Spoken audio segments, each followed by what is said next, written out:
phone. Extra That's small. what I refer to mine as the hoe phone. I'm telling my wife, it's not a hoe phone.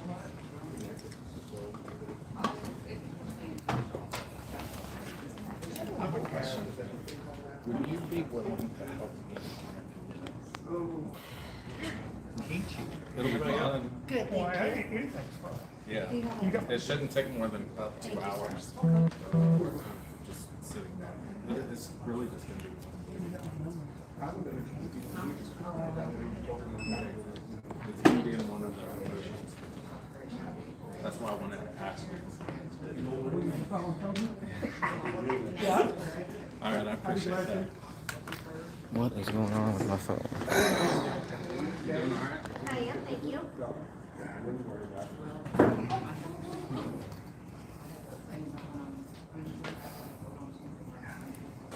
How are you? Put this on the lowest quality they have. It's still early though.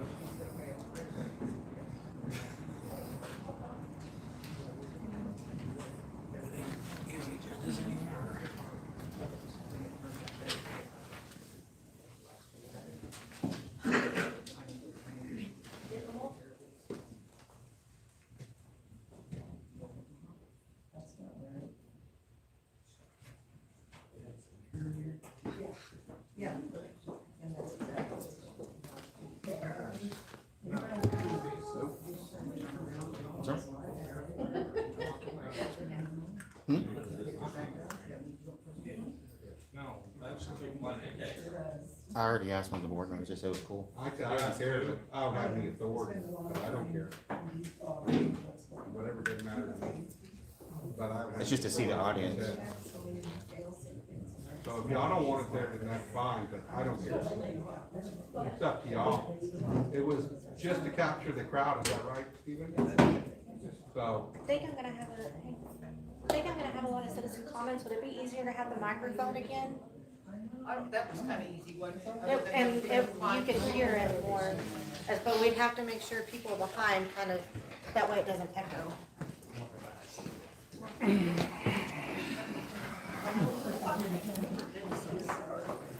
gonna grab my water. I need to get an agenda. I gotta get an agenda.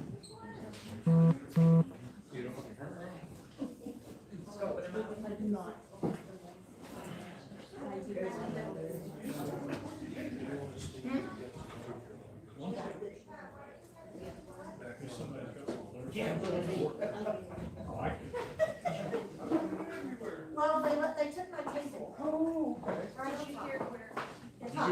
You doing all the decorating? There you go.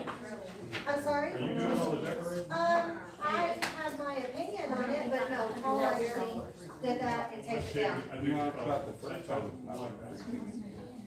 Okay. You must not. You just took a Oh, picture. no, I don't, no. I don't take credit. Everybody thought they were rogues at first. Thank you, sir. There you see me, how big I am, they gave me an extra large. Take a room. Yeah, Hey, that ain't gonna fit. yeah, I know that I put it through that sign. I would have put him in the belly button if I caught him, so I just let him go. Maybe we could throw it to the crowd like the concert, right? They're tied up there, not. Yeah, that's a good idea, I like that idea. I will say this. Okay, so you want to go, yeah, okay. This isn't ours, it's right here. Perfect, okay.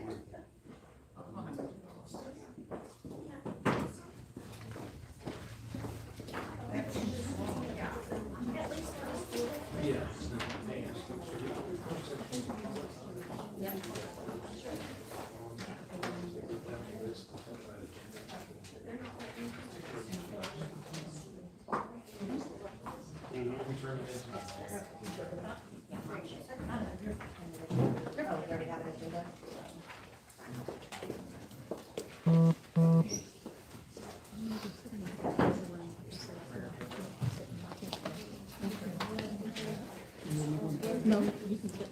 How are you, sir? Why don't you come over?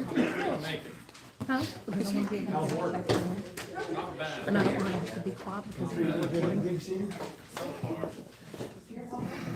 We're lucky to have you, we better realize that. should have a interview within the next 2 weeks. We're going in there 3 months and look what's happening. 6. Yeah, I know my 6 months. You got an interview for what? What do you have an interview for? Promotion. All right, I don't like this chair. So I feel like I like this. If I'm doing it back.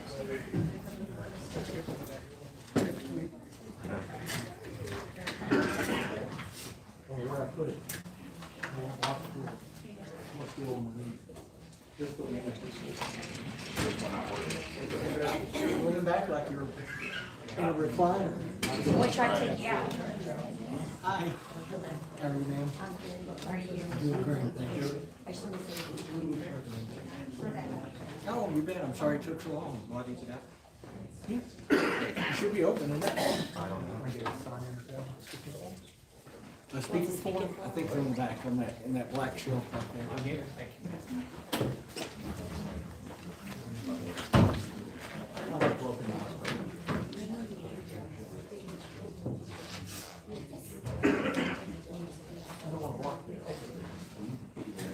Put it on the table where that chair was.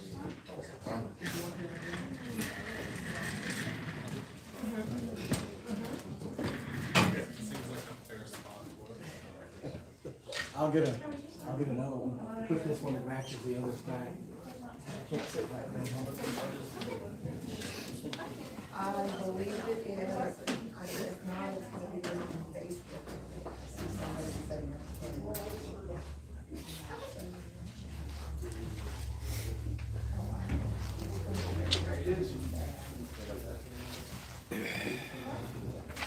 Testing. You put on a tie. All right. All right.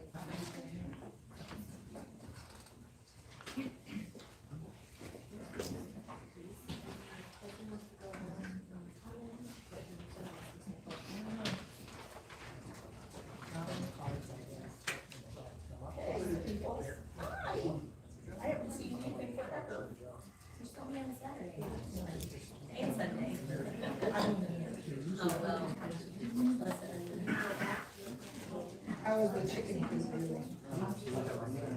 He's got it placed, he doesn't have it like on. Hey, it was good.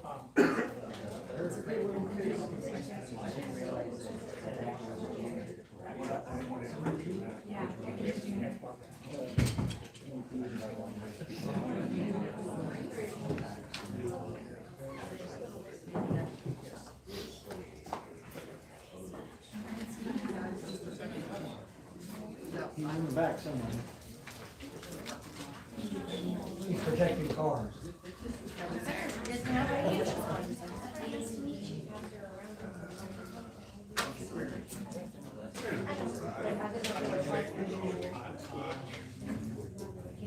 Where my smoke is at.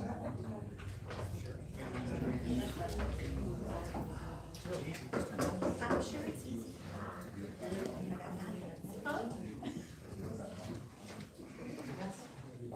Sam, what's been going on with you? Work. Just a reminder to everyone, if you want to speak, please sign up one of the forms and turn it in for us. That way we have a record of who spoke and what about. Thank you. I got 200 more bricks laid out today. 200 what? Bricks on my pavilion. It'll take another 450 probably. Which I You're can getting your have. projects done. What's that? You're getting on top of your projects. Yeah. So, yeah, it's good. Tired. And I forgot to take pictures. Uh-oh. I know. So I got 400 down total. Wow. Yeah. I'd be wore out. They're Oh, antique clay bricks that I picked up Oh. for free. How, wow. got close to 1,000 of them, and so I put them under. That's a lot of weight. 12 by 16 pavilion. Oh, I had to go get several of Oh, them. yeah, just like, come on, go down. I got four. Get ready, get up here. It was bam, bam, bam. 4 loads of like 250 at that time. Great thing about grandkids is very they're heavy. tired of their home. I'm probably way off from having any of those. But it's looking good. Not dating. My son just turned 30. So on my starting pictures, I just don't have my 30 years old. I can't believe it. today's. In the house, I still have pictures of his senior pictures in high school hanging on the wall, and now That's when how I it see him walk in, it's almost Oh, like you're the doing same guy. it straight up right. Yeah, that's my pile. I'm only 30. A lot of work to chip your I was shit. only 30. Yeah. But they don't break easily. I wish I felt like Those are that. more like, those you get to saw basically. Yeah, the well, you could chisel them, I'd but give anything if I could get up and eat like I did last year. that was when I had 100 down. Now, I didn't get a picture at 200, and I didn't get a picture at 400, so I need to get a picture because it goes. Starts to grow like a blob. Yeah. Oh, well, that's mine. I did get my 200, right? Sorry, that's my 2. When I had 200, I laid 200 more down today. my knuckles hurt. But yeah, it's looking good. They're staying down. They're getting packed in.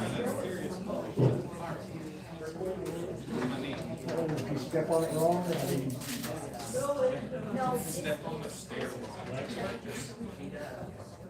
that's a bad tear, man. That in your ankle is like the worst you could do.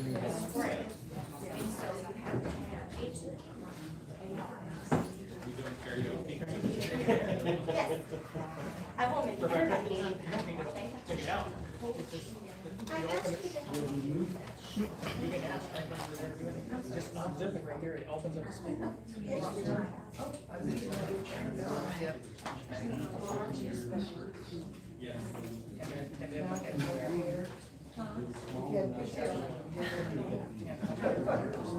Probably you and I are going to forget that. Yeah, right.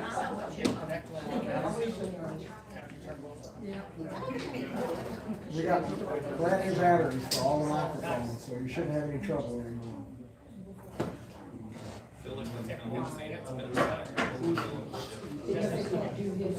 Oh, it's That's just recording to their buddies. yeah, don't jinx us.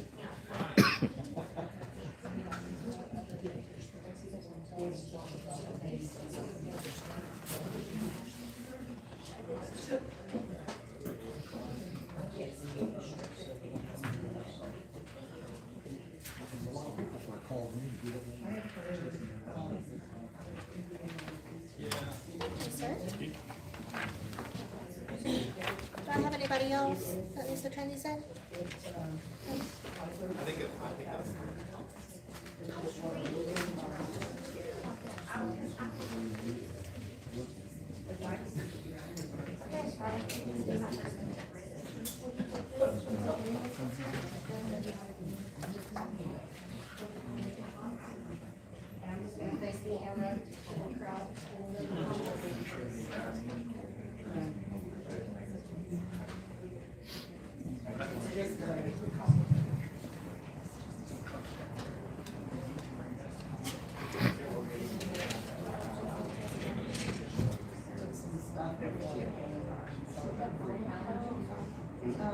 Yeah, it's.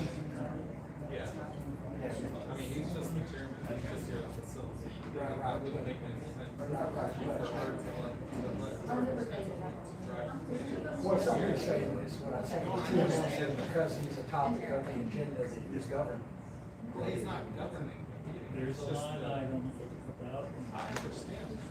not trying to make waves, I just want to tell them, they told me to give us our. Okay, so how do you want to do that?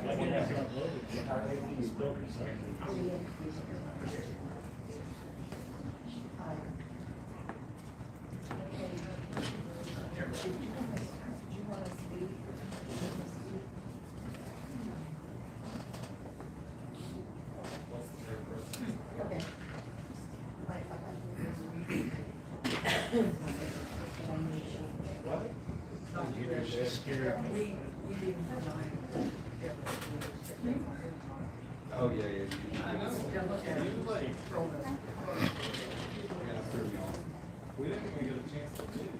Are you good? Well, I don't have a lot of room if I do. That's okay.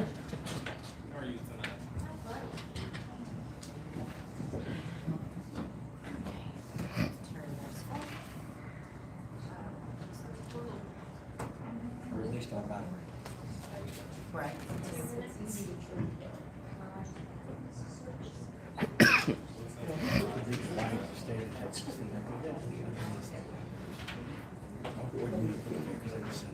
No, I don't like it I either. would rather see like a wooden carving of our cities, you know, the R, the city, No, I honestly don't know I who would that put it was. though, if I peel it off, it's gonna peel the entire paint. It will, because he sends it down to the sheetrock.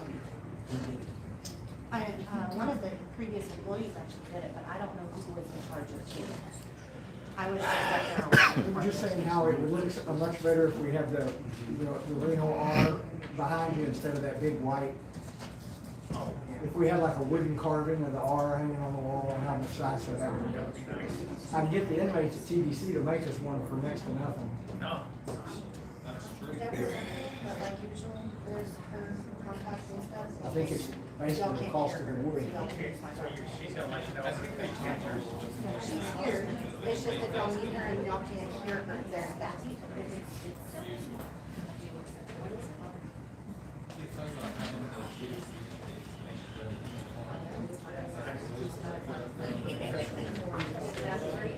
Yeah, there's a little cost to it. It's not near what you pay on the commercial one. Oh, yeah.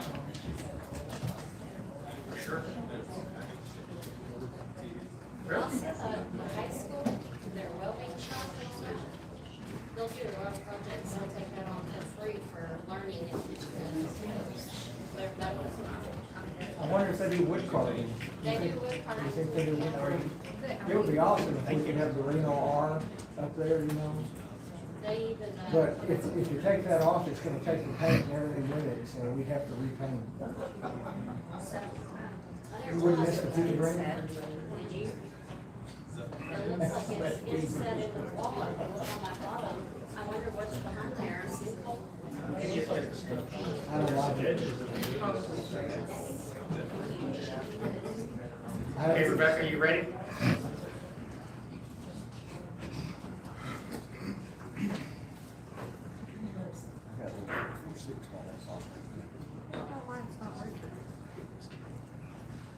Technical issues there. There hang it on a goes, second. okay, We're good? yes. All right, good afternoon, everyone. Thanks for coming out on Wednesday, October 22nd, 2025. It is now 6 p.m. I'll go ahead and start off with roll call. Kevin Vanderberg. Here. Jennifer Vogel. Here. Shelley Swift. Here. Ed Ron. Here. Edward Payne. Here. All right, we'll let the record show. We got a former president for council. Thanks. Shelley. Your application, please.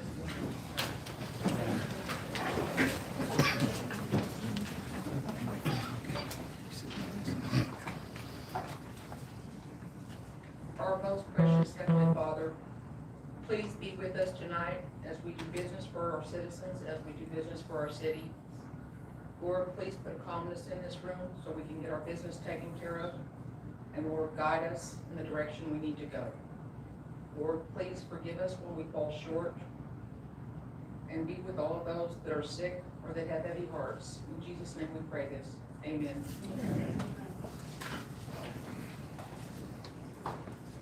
Pledge allegiance to the flag of the United States of America and to the republic for which it stands, one nation, under God, indivisible, with liberty and justice for all. Honor the Texas flag. I pledge allegiance to thee, Texas, one state, under God, one and indivisible.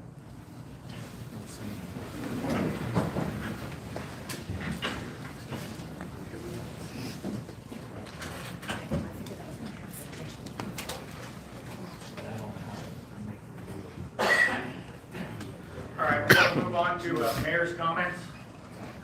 Rebecca, Thanks, sir. mayor's comments, the USB, please.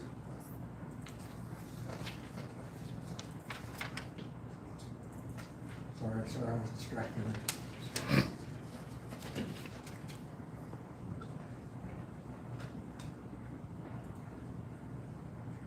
No, that's town hall. I said mayor's comments on there.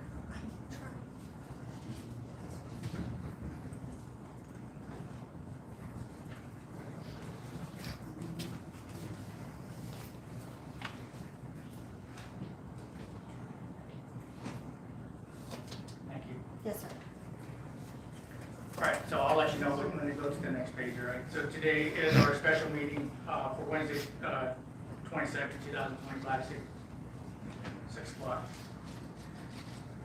As Paul really asked me if I wanted him to instruct the audience. Due to the last meeting that we had a lot of outbursts and disrespect in this meeting. And we are not gonna tolerate this type of behavior. So I want to reiterate the rules on the penal code. So we want to make sure that we are respectful. You're not to interrupt this meeting, in physical action, verbal utterance, or electronic disturbance, including hacking of any virtual component of a meeting, processing, or gathering. This is actually an offense under the section is a Class B misdemeanor. So I would ask that you refrain from making any comments, yelling out loud, and if not, I will ask one of our officers to escort you out. Agreed, Paul Lilly? Sir, thank you.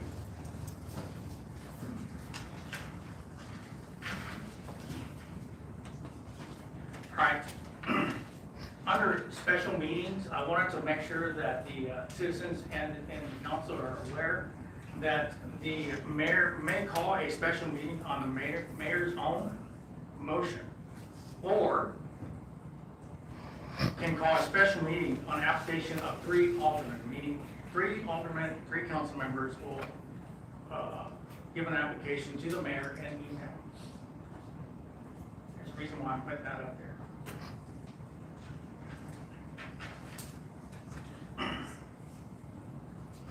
And a type A general law, say for special meetings or imposing taxes, a quorum of 2/3 of the city council members is not a simple majority. So that means that anytime we have a special meeting or we talk about top taxes, we do have to have at least 4 council members to have a quorum. Next. Special meeting that we had on set up for Tuesday, October 7th, 2025. The reason why I bring this up is because there's a lot of talk about transparency and why we canceled certain meetings and saying that I'm trying to hide and trying to not want to face this agenda. That's not true. Certain things escalated to where we had to cancel those. So on this particular meeting, Jennifer Vogel actually canceled the meeting on Tuesday, October the 6th, 2025. Next, please. On this post right here, this is the actual email that Jennifer Vogel sent about wanting to have a special meeting with all the agenda items that she wanted. She also stated on here that Ed Payne will second this request, which I never got a request from Ed Payne, nor did I get a request from Ed Braun. And the meeting on that date was called, Ed said it was called by Vogel, Braun, and Payne. Next one. This next slide is an email from Paul Lilly, who stated to Rebecca, pretty much, the Mayor Pro Tem has officially requested a special meeting to be called for the next Tuesday. She has also attached a desired agenda. Can you please take this and transfer it to the official format? Did you lose it there, Rebecca? I was letting people in, I guess it didn't like it. Anyhow, with that said, that was sent to Rebecca, and again, never received an email from Ron or Payne. I did receive the email from Jennifer. And if you notice right at the bottom there, it actually says that one meeting called by Vogel, Braun, and Payne.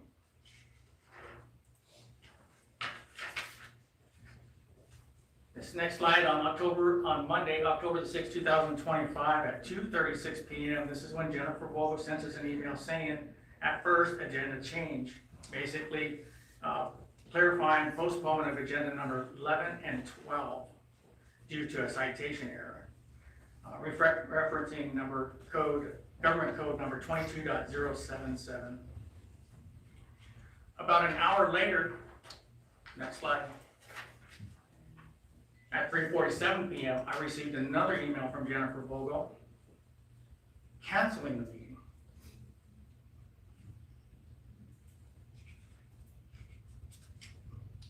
So just wanted to give you the narrative and the steps that took place for that meeting for October the 7th. Now, the special meeting on Thursday, October the 16th, 2025, this meeting was canceled by me on Thursday, October the 16th, 2025. Going to the next slide, reminder of section of the Texas Code, section number 22.038 about calling a special meeting. And on this date, for this meeting, I never received not one email from either council members, although it was said it was called by 3 individuals. Now, one council member sent me an email requesting a special meeting for Thursday, October 16, 2025.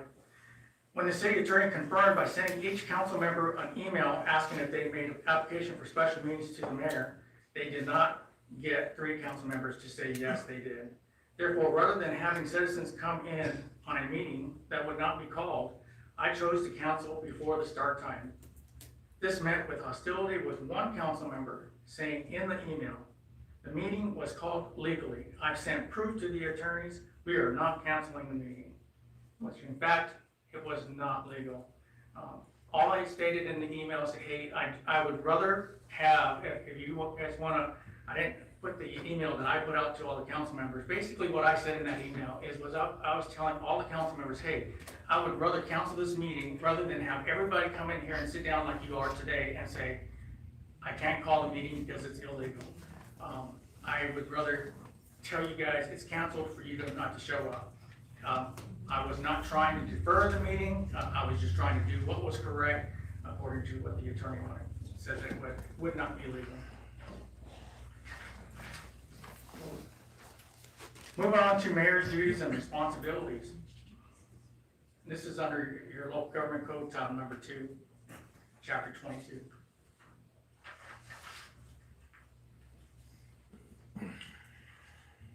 Under the powers and duties of the mayor is the chief executive officer of the municipality. The mayor shall at all times actively ensure that the laws and ordinances of the municipality are properly carried out. Inspect the conduct of each subordinate municipal officer and shall cause any negligence, carelessness, or other violations of duty to be prosecuted or punished. Shall give the governing body any information and shall recommend to the governing body any measures that relates to improving the finances, police, health, and security, cleanliness, comfort, ornament, or good government of the municipality.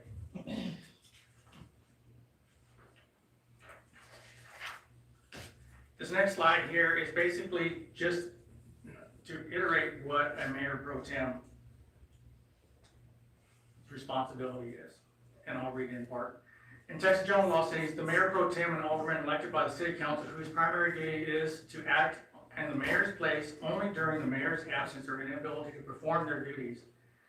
The position is a temporary delegation of authority and is not separate or permanent executive role. When the mayor is absent, when elected mayor is absent from the meeting and or temporarily unable to fulfill their office, the mayor pro tem performs the following duties: presides over city council meetings, performs official acts, receives compensation, and retains voting power.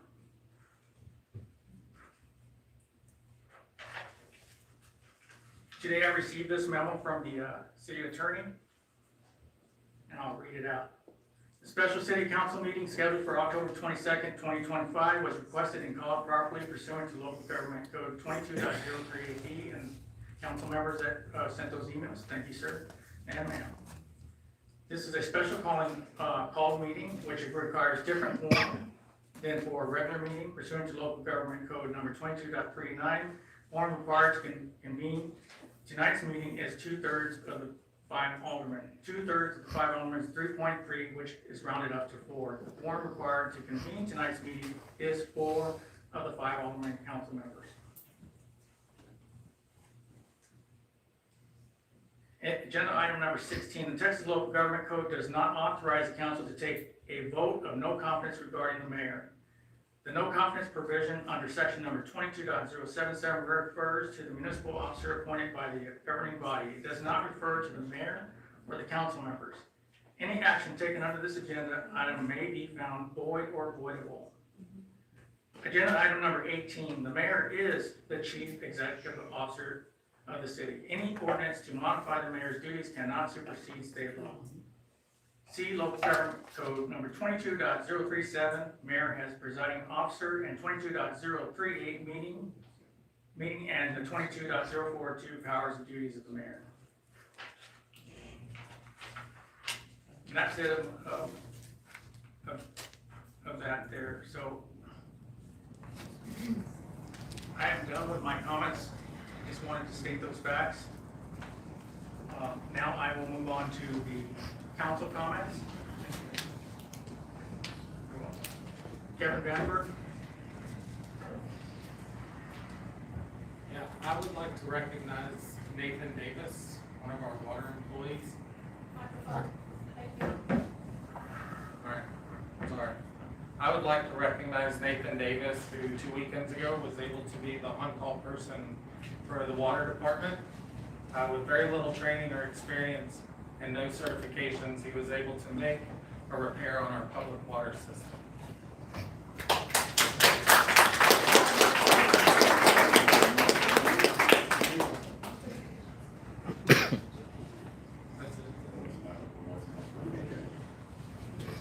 Jennifer Vogel.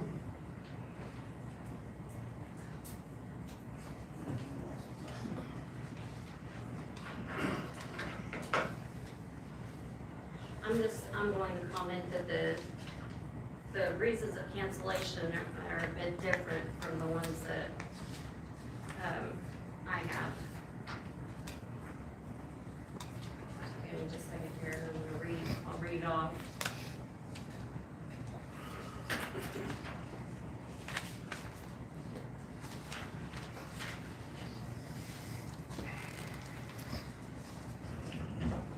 So it is correct, I did cancel the first meeting. Won't go into specific details, but a council member had a family emergency. And based off of that, I decided that it would be better for them to attend when they were able to. So that part is correct. The second meeting, where it says that there was no application made by 3 different people, and I have the email where it has Ed Braun seconding, and then it was given verbally by Ed Payne requesting the meeting, the special meeting. And then he did follow up later with a written notification for that. And as far as the codes, there was some codes that had been added after I had written the agenda, and that did not mean we had to cancel the meeting, but we would have had to put out an addendum to the meeting and still be able to hold the meeting legally. But it has been a battle to get this meeting to happen tonight, even including up to the email that Hector just read off that happened late this afternoon. So it was also where he's claiming there's no application made to the mayor. There's nowhere in the laws that say a written application has to be made to the mayor and declined. He was asked to do the meeting and he said he wasn't gonna do it. And I was informed of that, so the only thing I could do further, my phone was blowing up and I'd answer, they'd say, as the mayor pro tem, I'm reporting this to you. This is what's going on. And of course, I didn't know the extent of all of it until the meeting, which many of you were at that night, and things, this is not fun for me. This is not something I want to be doing. But I feel like I have a responsibility to do what's moral and ethical and following the laws of the city. I have some responsibility. Everybody sitting up here has the same responsibility. We were sworn in and we swore to make the right choices for everybody.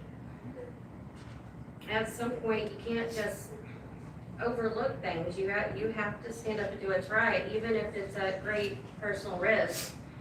And just to give you a detail on that,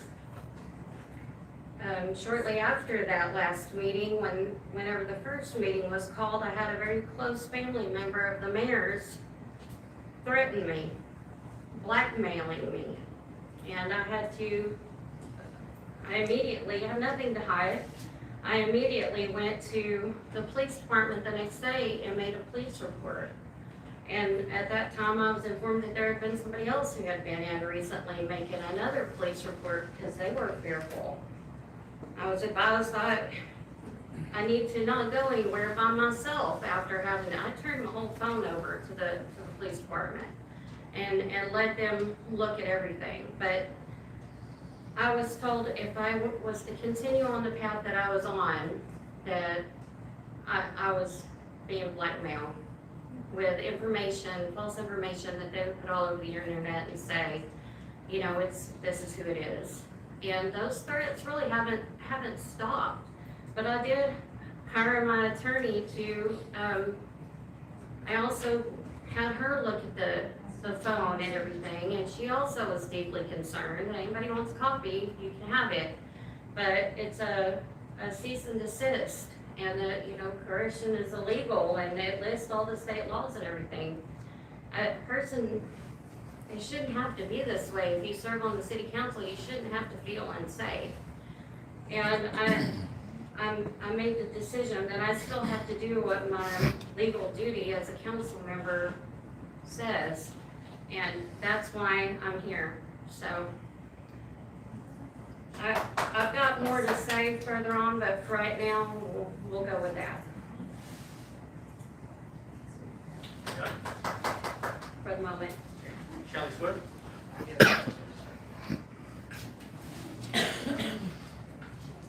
Good evening, citizens and council members and mayor. I have lived in Reno for 31 years. I have served my community personally and then officially starting in 2019 with my place on planning and zoning. I have seen a lot of disagreements throughout the years, but tonight's agenda is absolutely sickening. It appears to be full of attacks to the very mayor that has spent over 2 years trying to pull this city out of messes that were keeping us underwater. He has limited resources, but continues to try to make Reno a better place in spite of personal attacks to himself, his wife, and his children. He and his wife Jody have spent much time, money, and effort trying to make things better for all of us. I, for one, am extremely appreciative. Someone has decided to put out several agendas to try to discredit him because of the concerns he acted on in reference to our new city administrator. In regard to what he heard and personally saw, he felt it was best to have him go home until he could figure out what was going on. Mr. Lilly continued to deny that there was any problems. I find it really hard to believe that the staff, myself, and mayor all saw strange behavior if there was nothing wrong. He stated in an open council meeting that he was indeed slurring and stumbling. He was experiencing health issues. Everything he supplied to this council suggested there was a problem. At the time Mayor Boss asked him to allow someone to drive him home, he declined. The EMT was called and arrived at 16:36. During the meeting on September 25th, Mr. Lilly said, "I wish someone would have stepped up and said, hey, do you need to sit down? Do we need to call you an ambulance or something?" And I'm thinking, wait, what? The mayor did try to help him. During the week of September 15th through 19th, I tried 2 different times to speak to Mr. Lilly. Both times I was told he wasn't there. I called Mayor Boss, letting him know I tried to speak with him and couldn't catch him in the office. The mayor said he hadn't been able to get a hold of him either. I honestly believe the things Mayor Boss, as Chief Executive Officer of the City of Reno, acted in the best interest of Paul Lilly and the city. He obviously gave a lot of thought and obtained legal advice before taking any action. After working with Mayor Boss's leadership for over 2 years, he has my full trust, confidence, and support. Thank you, Mayor Boss, for all you do.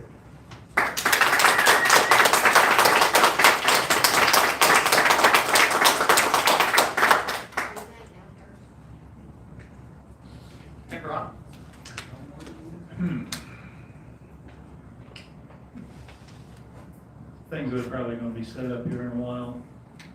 Are unfortunate. Up to this point, I've been friends with Mayor Boss, worked well with him together. Unfortunately, the last meeting, a number of things became public that need to be looked into. We need to get it straightened out. Honesty and transparency and legalities demand it.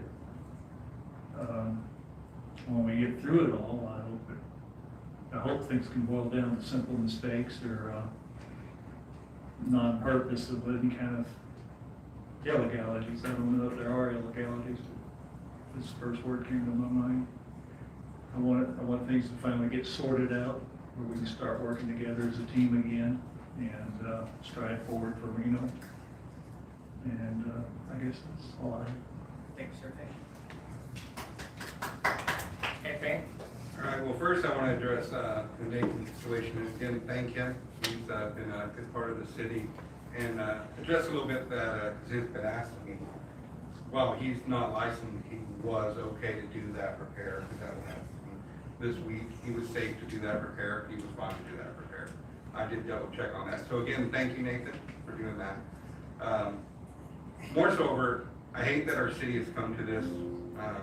I really wanted there to be peace and understanding, and people come together and say, hey, if this, I haven't been doing this right, I'm gonna fix this. And so we can move forward on a good path and a united path. But I echo what Ed says, some things have come up, they don't sit right with me, they don't seem right.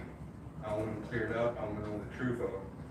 Because when anybody sees something they think is wrong, and they sit down and they ignore it, then they have failed their fellow man, the Lord that they serve, whoever that Lord is, whatever religion is, and they've failed themselves. So I would like to know the truth of everything. I'd like to see what everything's about. I want to hear about everything. I think Ed put it right. So that there can be a clear, peaceful path forward for our city. Because at the end, if we're not all here for Reno, we shouldn't even be here in this meeting. At the end of the day, I want there to be right and truth. If that, whatever direction that points to, I have no personal agenda against anybody. I have nothing against anybody, period. But I do want there to be truth, and I want there to be right. And I hope everybody here can understand that and want that too. Today, we are Reno. We're going to be Reno. We're going to stay Reno. We're going to flourish, and we're going to do it together. So we're going to have to find and root out anything that's wrong and hinders that. So I would hope that everybody would really have open ears and heart, and that we could get to the bottom of all this and move forward.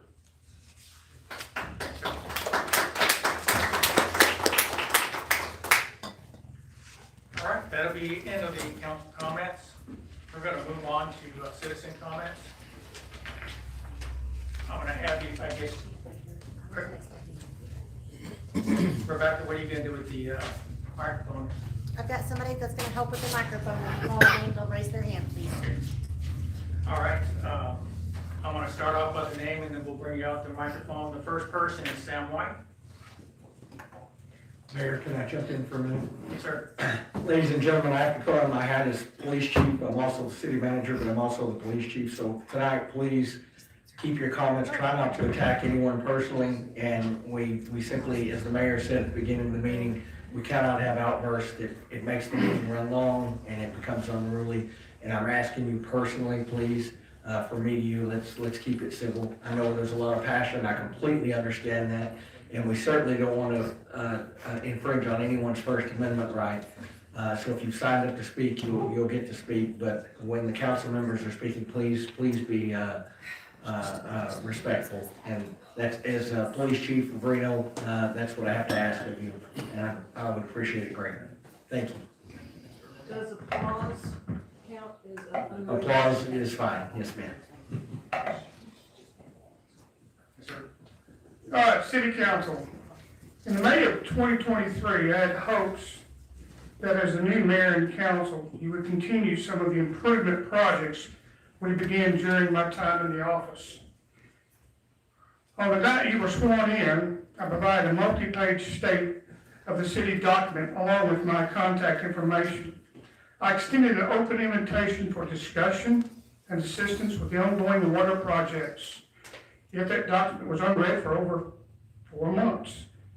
And despite multiple offers, you never really reached out to me. We had a strong team through the P&Z Commission and the Water Task Force. It was deeply disappointing to see those efforts dissolve so quickly after you took office without any valid explanation. Not once did you accept my offer to collaborate or even discuss these matters. I'm speaking today to express my frustration that with what I see continued lack of leadership over the past 2.5 years, paired with apparent obsession and authority as CEO of the city.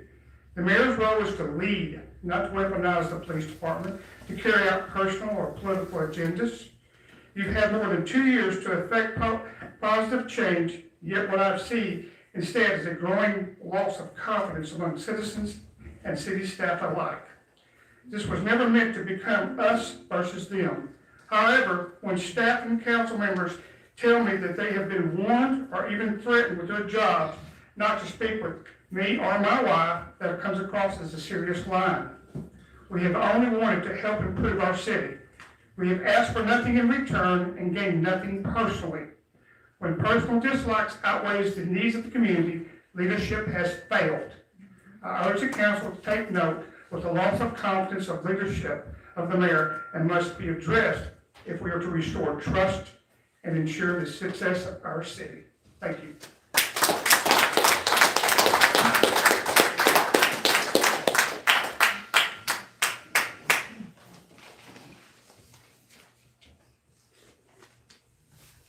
Next is Kim White.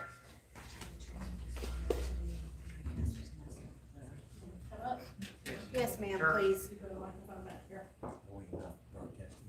No, we got to put my camera settings to where I can do the chronology there, just reset. Kim White, 345 Scenic Wood Drive. You know, I wish there would have been that much effort, transparency over the last 2.5 years put into actually leading the city, leading water projects, leading road projects as there was into those mayor comments. In case you haven't noticed, I'm outspoken. I'm passionate about things that affect my home and my family. I moved into this city in 2020. I was just down the road. I was in Azle, 10 minutes down the road, but I moved into this city in 2020, fully aware that it was a city with rules, ordinances, law enforcement, and a fire department. We saw a need and we got involved. Not because we wanted to spend all our time dealing with dirty politics, but because we wanted water and all the other services for our home. You only attended one meeting during Sam's administration. I think it was about disincorporation. You don't realize that I was outspoken into his meetings too. I challenged items, I voiced my opinion, as I have the right to do as a citizen of this city. I don't mince words, I don't call people names, I don't hide behind fake profiles, I don't hide behind anonymous profiles. I post this myself on social media. Yet, your family, your son, has taken to social media making false allegations that I am behind Parker County Watchdog page, and apparently has some kind of fabricated proof that it is me. While I have sent and received messages from that page when they asked if they could have used one of my posts, I have no access to that page and have never posted under that profile name. Anything I have to say, I think you know by now, I say as myself. And what I have to say is many citizens have lost confidence in this mayor's leadership. The lack of actions in making any progress in the past 2 years, the chest-thumping battle cry of "I'm the CEO" does nothing but scream power-hungry boss. The mayor position is that of a servant leader, not someone that thrives on intimidation and self-serving agendas. Many citizens won't stand up here and speak because they see how those that do get attacked and slandered. Why have leaks gone without being repaired for a year? You gave the Public Works Department 2 5% raises, but they weren't made to do their jobs. Why was equipment not repaired and left to sit in the yard while rose hides went unmowed? These items would have been minimal funds and effort, yet they went unattended for over 2 years. The only thing you appear to be able to lead is this city straight into disincorporation, which was your plan to begin with, and apparently nothing has changed.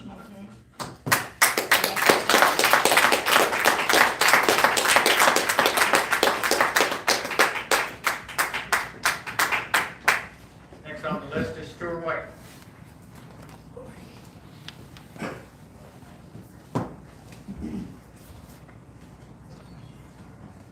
Stuart White, I'm at 617 Shady Pond Lane.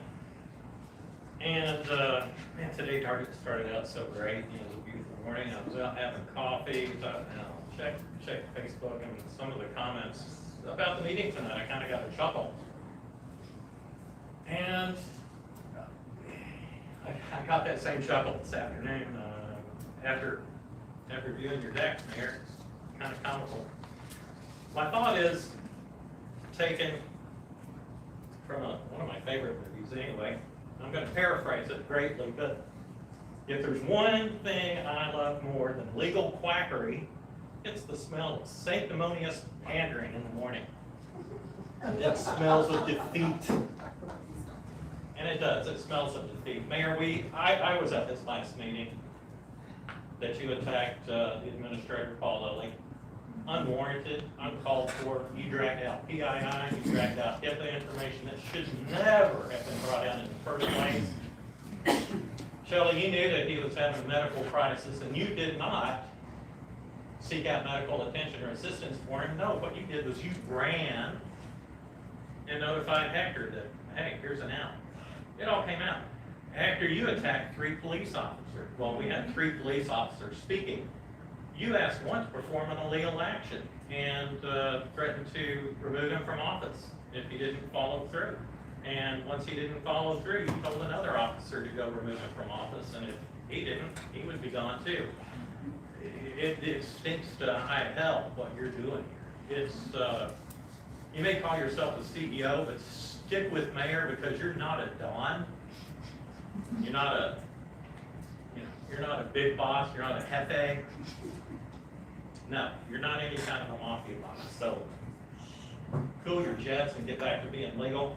Actually, what would be better than being legal if the 2 of you just resign and walked out. Keep this 15, 16, and 17 off for tonight and just leave. Just resign because that's what people want. People want openness, honesty, legal representation. They don't need your games and trying to destroy this city and bring it down. And we all know that's why you're here. You're working from the inside to destroy it. Everybody sees it. You have no respect from the community. Just resign and go. That's what you need to do. Shelley, you need to quit driving around and stopping in front of people's houses to try to intimidate them. It doesn't work. It doesn't work. So cool your jets too. The 2 of you just resign and go. Nobody has any confidence in you.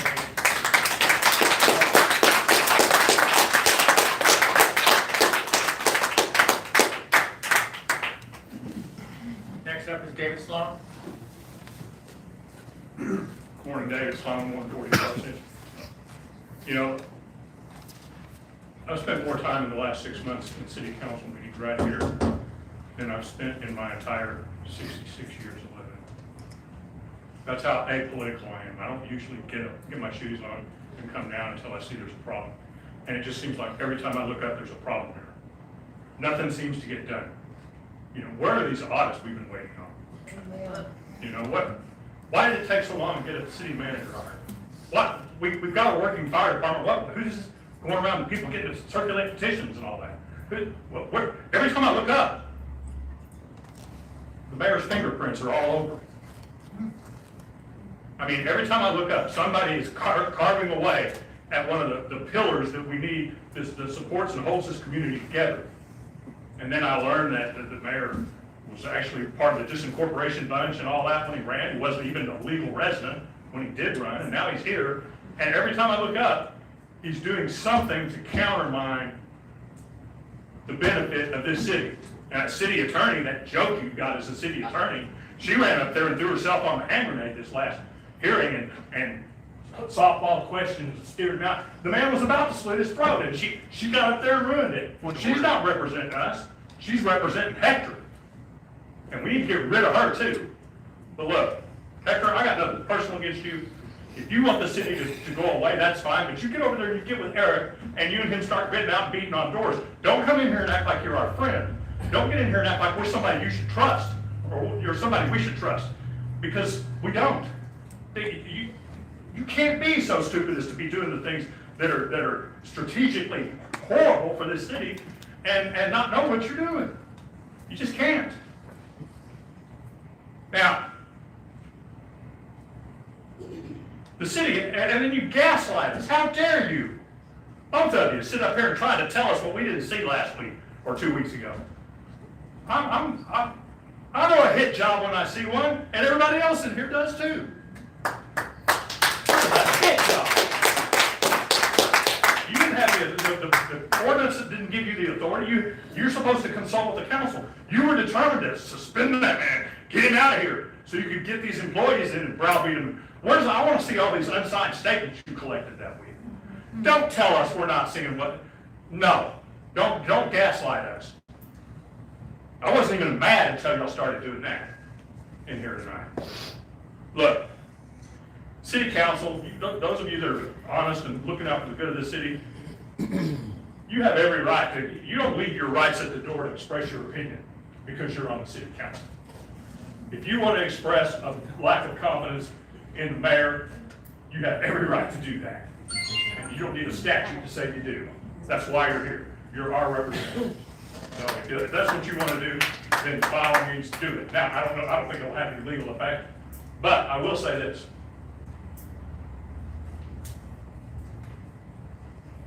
Any one citizen in this city does have the power to bring an action in district court for removal. Now, I guess you could do that as you're not alone as a citizen, you could do that. But any one citizen, and I will tell you this right now, there's more than a few citizens that have said, I've had it, I'm willing to go, I'm willing to sue, I'm willing to be the petitioner, I'm willing to post a bond, I'm willing to do whatever we have to do to get this in front of a district judge. And if that happens, then the lawyer that takes that is going to have about 3 weeks of running wild with subpoena power and the ability to do videotape depositions and things like that. Now, I've heard some rather serious allegations.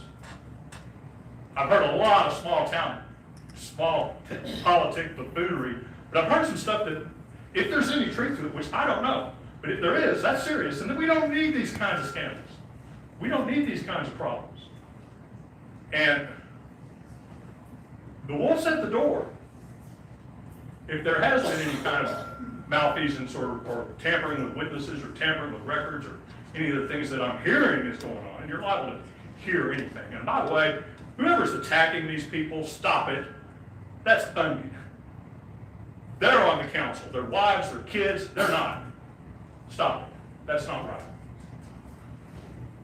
But, look, I got nothing personal against both y'all.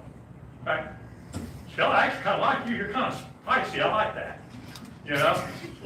I mean, I like that in a personality, okay? Hector, you've never said anything or done anything to me to have any personal, you know, if I saw you out at dinner, I'd invite you to sit down with me. I mean, it's nothing personal, but I just think that right now, maybe your best intentions, you know, a lot of times perception is reality. It's the perception that you're working against us. It may not even be true, but the perception is there. You know, if I come home and I see some fellow running out the door with his blue jeans in his hand, you know, my wife may have a really good explanation for that, but the perception's she's got a perception problem right now. You know, when I see that. So it may be the same thing here. I don't know. But I know that I want peace in the valley. I want us to heal and move forward and go forward and be a city and all for one for all. And everything is just so divisive and just every which way. So anyway, Yeah, 3 more minutes, sir. I would suggest, right, wrong, fair, unfair, whatever, I'd like to see, at least after, you consider, for the good of the city, if you really care about the city, stepping aside.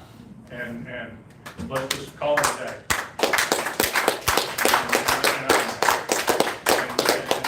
No personal hard feelings or anything, but I sure don't want to see the city going really, I don't want to see the chapter get much darker before the daylight is. I just don't want to see that happen. Thank you.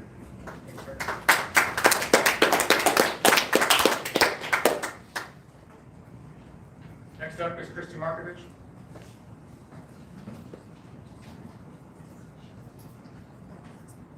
Christine Harwich, 107 Horizon View Court. I want to say thank you to Jennifer for calling this meeting. We appreciate you for all that you've done. And it is awful the attacks that you have gotten by the family of Mayor Boss. They owe you an apology because this meeting did need to happen for two people sitting up there today. You were elected mayor in May of 2023, and absolutely nothing has been done. Our water infrastructure is crumbling. And you don't care about that. You know why? Because you have a whale. But the citizens here do care. And it is just pathetic that this meeting ever had. I was at the meeting at the 25th of September.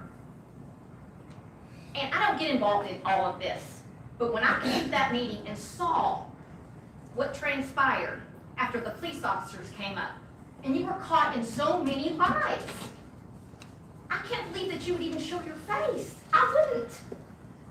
It is a disgrace to the city. And my personal opinion is you want this city to disincorporate. You are wanting it to crumble. You got rid of the Reno Fire Department. It's all a part of your agenda. And I think the city council needs to vote tonight for the best interest of this city, a vote of no confidence for you, Mr. Mayor.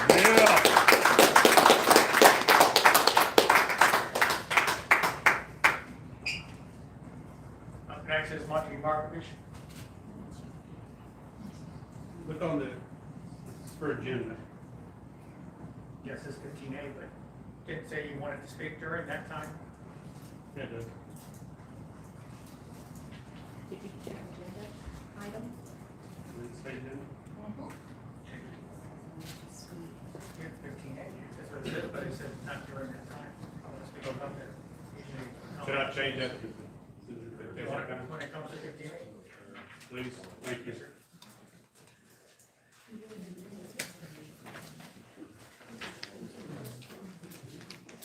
Next up is Rhonda Gannon.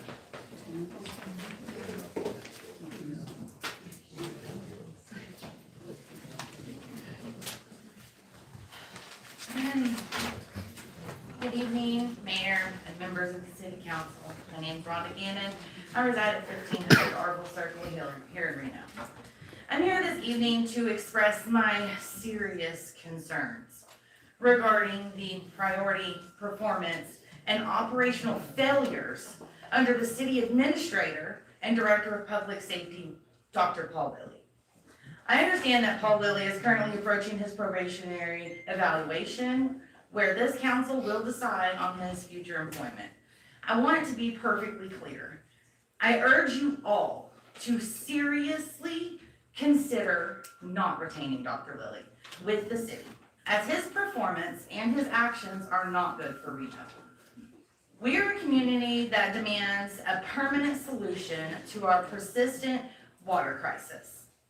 While we focus on infrastructure, we must not ignore basic service delivery. I question the judgment of how taxpayer money is being spent. I have observed the ongoing renovations of this administrative building, giving the city's proclaimed tight budget and the desperate need for water infrastructure investment. I ask the council, where did the funding for the building upgrade come from? And why was this prioritized over fixing the water infrastructure? More urgently, since Dr. Lilly's employment, the water department has undergone abrupt and significant systematic changes. These changes, made without clear public explanation, have led to an unacceptable systematic failure. For weeks, we have faced critical problems in our billing systems. Water bills are no longer being sent out like they were before, via email. We can't even access the websites to pay our bills, and that website has been down for weeks now. While some changes to our outdated system may be needed, the implementing is clearly failing. Changes must be followed through so that the city can run with ease and residents can simply pay their water bills. And finally, I have a concern regarding Dr. Lilly's personal commitment to his role. On the afternoon of October 8th, I came into City Hall, and to my surprise, I saw Dr. Lilly taking a nap on the conference table in plain sight for everyone to see. As a citizen, I have to ask, is this what we're paying for with his salary? Is for him to take naps during the work hours? We pay for naps now? Sign me up, I want a job. I recall the council meeting where Dr. Lilly's health was discussed, and this incident certainly makes me wonder if his health is truly up for the job as he so claims. I thought about snapping a picture of him. I'm almost done. Okay, so I almost snapped a picture of him, but given Dr. Lilly's public reputation regarding lawsuits, which is easily found via Google, I decided against it. Reno has enough problems and does not need to invite more. I urge you to review the footage from any cameras in that area of the afternoon of October 8th and see this conduct for yourself. Mayor and council, I ask you to use the upcoming evaluation period to take decisive action. Demand an immediate public explanation and solution to the water department's digital failing billing features. Formally review Dr. Lilly's performance and judgment concerning the administrative renovations and the mismanaged changes to the water department, and do not extend Dr. Lilly's contract. This evidence shows a poor pattern of judgment, failed execution, and a lack of necessary attention to duties for his critical office. We deserve offensive. Yes. We deserve efficient, attentive governance and a leader who is fully committed to the job. That is not Dr. Lilly. Rebecca, I would appreciate no talking while we're in the middle of listening to a citizen, please. Thank you. Thank you.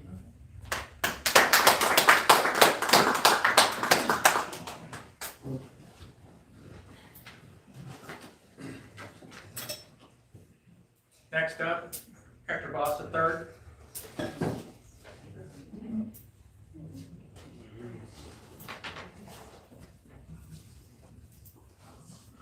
Hello, everybody. If you don't know who I am, my name is Hector Boss.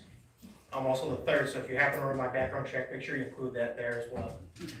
I am the mayor's son, and there's been some comments here today that's, one person I put it as pretty comical, kind of to see all this come out. I'll tell you right here, right now, I am not part of this politics. I'm not here for that. I think it brings out the worst in the people, and I have seen nothing but that over these last several weeks. But what I am here for is I'm here to support my dad, the mayor. So, Dad, I'm just here to tell you, we support you, we love you, we appreciate what you do, and we see the integrity that you hold in face of all this adversity, and it shows so much to your children and your grandchildren. So, again, we support you. Thank you. Thanks, son. I want to make a quick comment.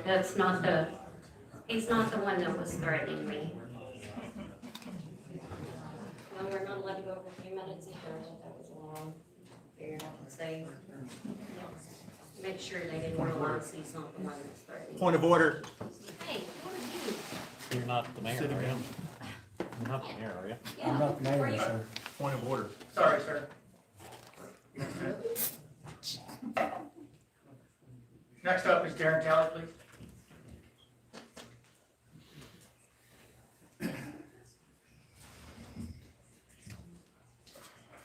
Hello, my name is Darren Talley. My wife and I reside at 605 Pillar. Good evening, Mayor, Council, Dr. Lilly. I've come here tonight to speak about fiscal responsibility. As I look around the room, I see friends, neighbors, and fellow citizens of Reno. Make no mistake, we are Reno. We have a vested interest in the activities and decisions made on our behalf by our elected officials. Dr. Lilly is an extremely well-credentialed individual whose resume is equally impressive. The question I ask of council and fellow citizens, is Dr. Lilly the right choice for the city of Reno? Is our city better or worse off after Dr. Lilly was hired as our city administrator? I would suggest to you that not only are we worse off today, but we are following a familiar path of overspending and debt. Since Dr. Lilly arrived in Reno on August 5th, we have lost more than 6 key city employees that have yet to be replaced. These individuals were responsible, caring, and intelligent people who were good at their jobs. Years of experience gone in a matter of weeks, one of which was run off due to his beard. Sure sounds like retaliation to me. Dr. Lilly has embarked on a spending campaign with no regard as to where the city has been or what the direction we're headed. In just a 2-month period, he has spent over $45,000 on a city hall remodel, ordered 7 police cars and 2 police motorcycles, of which 1 new police car will become his take-home vehicle to his residence in Granbury. Is that really a necessary expense? Dr. Lilly is projecting $650,000 annual revenue for 2 motorcycle officers writing speeding tickets. Not only do we have very little highway frontage in our city, but our roads are in such poor condition, I doubt that you could speed on our roads. To that end, the state of Texas has a law that only allows cities to retain 30% of fines collected on state highways such as 199, 730, and Reno Road. Those are the main ports through Reno. The remaining 70% balance goes to the state. This was a law that was enacted to prevent small towns from setting up speed traps. I just don't think it's feasible for 2 motorcycle officers to generate the amount of revenue projected by Dr. Lilly. Dr. Lilly would also like to add decorative street topper signs to all of our current street signs. Is that a priority? Recent community feedback has highlighted concerns over aging water systems that risk compromising both safety and service reliability. Additionally, many streets are in disrepair, posing hazards to drivers and pedestrians. Addressing these issues will not only provide our city's resilience, but also demonstrate a commitment to responsible governance and transparency. These must be our priorities. Dr. Lilly is on a mission for our city to repeat the reckless spending that placed us in debt over $1 million just a few short years ago. Have we learned nothing from history? Again, Dr. Lilly is extremely well credentialed, just not the right person for the city of Reno. Thank you.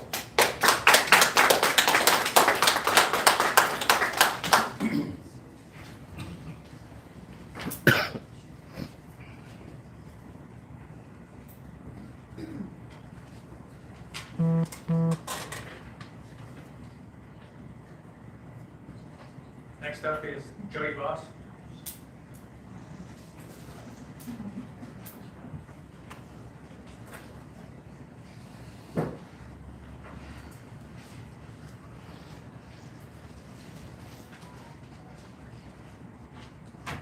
So I'm going to try to wing this. I have about 20 speeches written here. I don't know where to begin. My husband has tirelessly worked with no budget. No budget.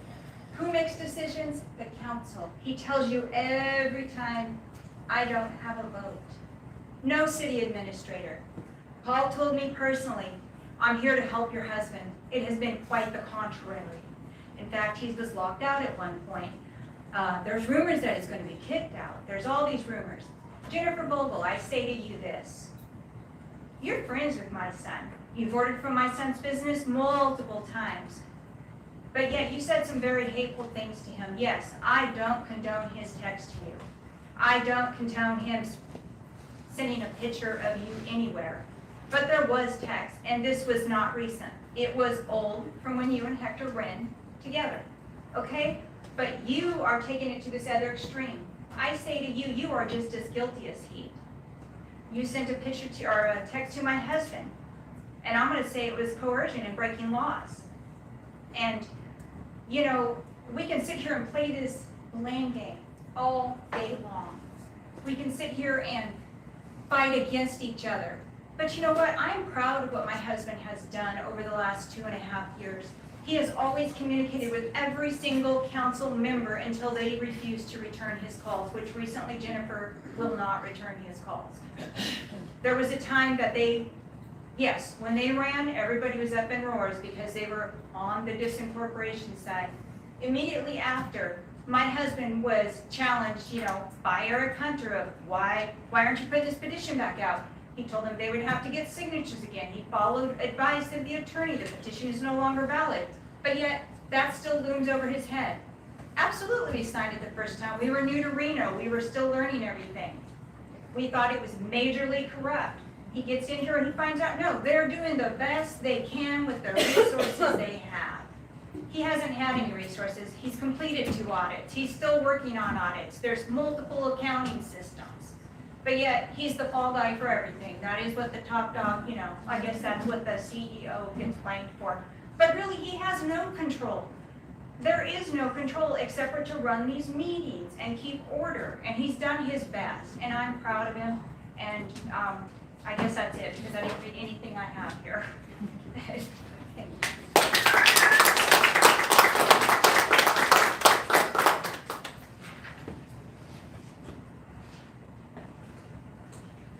Jordan Fowler.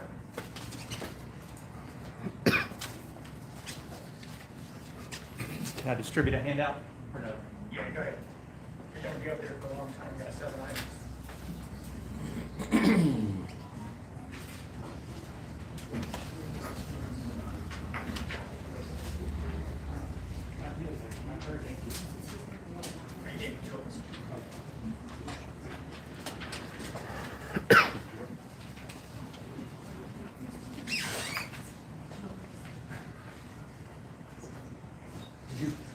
Jordan, at least for me.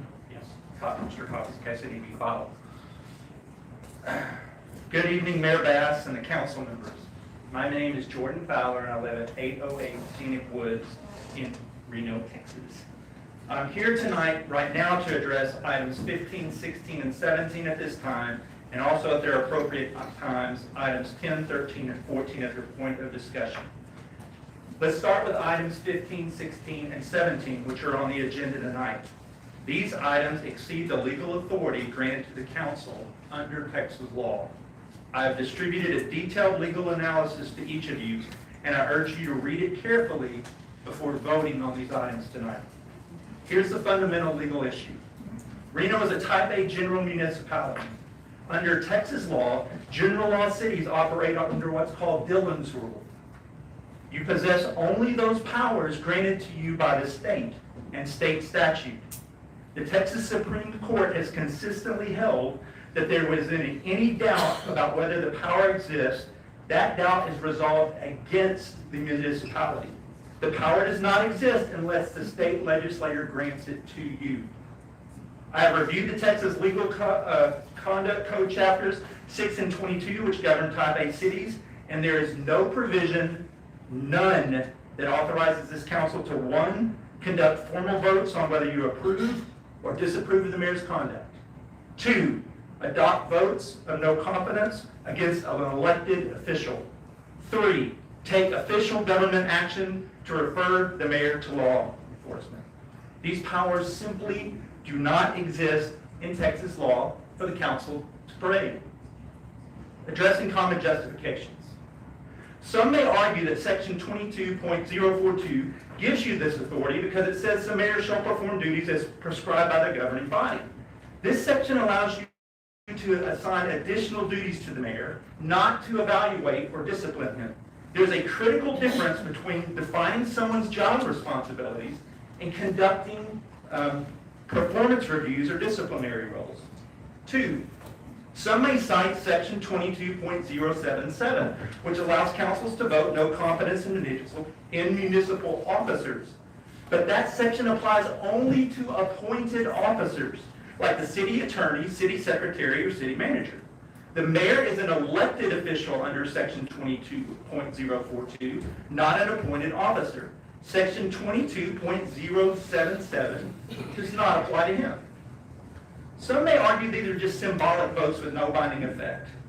But symbolic or not, you are taking official legal actions through formal agenda items and recorded votes. Under Dillon's rule, you need statutory authority to take official action, and that authority does not exist. The proper legal process. If members of this council believe that the mayor has engaged in misconduct, Texas law provides a remedy. Texas Local Government Code, Chapter 21, establishes the exclusive process for addressing alleged misconduct by elected officials in general law cities.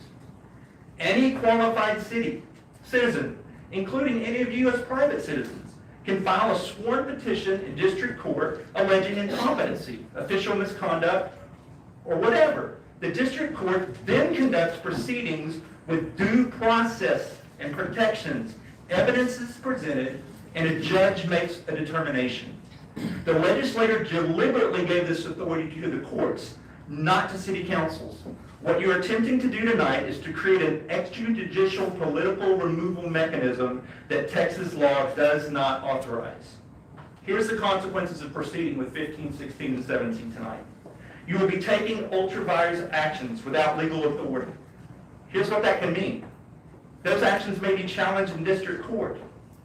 Someone may file a complaint with the Texas Attorney's General Open Government Division. Someone may contact Parker County District Attorney and the county attorney regarding violations of state law. I am preparing tonight a formal preservation notice that will be sent to the city secretary tomorrow, requiring the preservation of all records to tonight's meeting.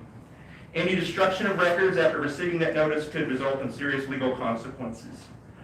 I have concern about that because I filed a public records request. I did not receive any response within the 10-day period. So I have a concern about the protection of public records. I understand there may be political tensions in this city. I understand some of you may have concerns about the mayor's conduct. But as elected officials, you took an oath to uphold the law. This includes the limitations of your authority. The rule of law matters. It matters that you operate within the powers granted to you by the legislator. It matters that you don't create extrajudicial processes to discipline co-equal elected officials. It matters approximately 900 general law cities across Texas look like to examples like this that guide the city. Individual council members have every right to speak publicly about their concerns. You have full First Amendment rights to criticize the mayor, to express your opinions, to express it to the media and even the public. But when you act collectively through formal agenda items and votes, you are exercising governmental authority, and that authority must come from state law. Here's my request. I respectfully ask that 1, you remove items 15, 16, and 17 from tonight's agenda before taking a vote. 2, consult with a qualified municipal attorney about your statutory authority before proceeding. 3, if you believe the mayor has engaged in misconduct and have specific evidence of charges, work with citizens or you yourself can file a district court petition under Chapter 21. That is a lawful process in this case. As individuals, exercise your rights to free speech, to express concerns. Do not take ultraviolence official action as a government body. The eyes of Texas are watching you tonight.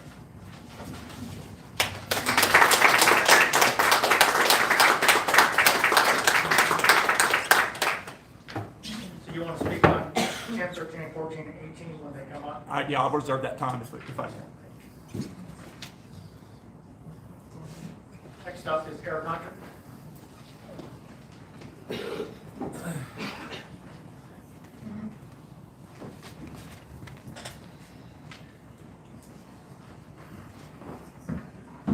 Eric Hunter, 1000 South Reno Road. I don't know how to follow that up. Accuracy is what it is. I'm like Jody, I had a bunch of things written, I didn't bring them. You guys know what's right, the 3 of you. And I actually agree with Kim White. If Jennifer Vogel had put half the effort into getting this meeting going into water, streets, infrastructure, something like that, we might have something done.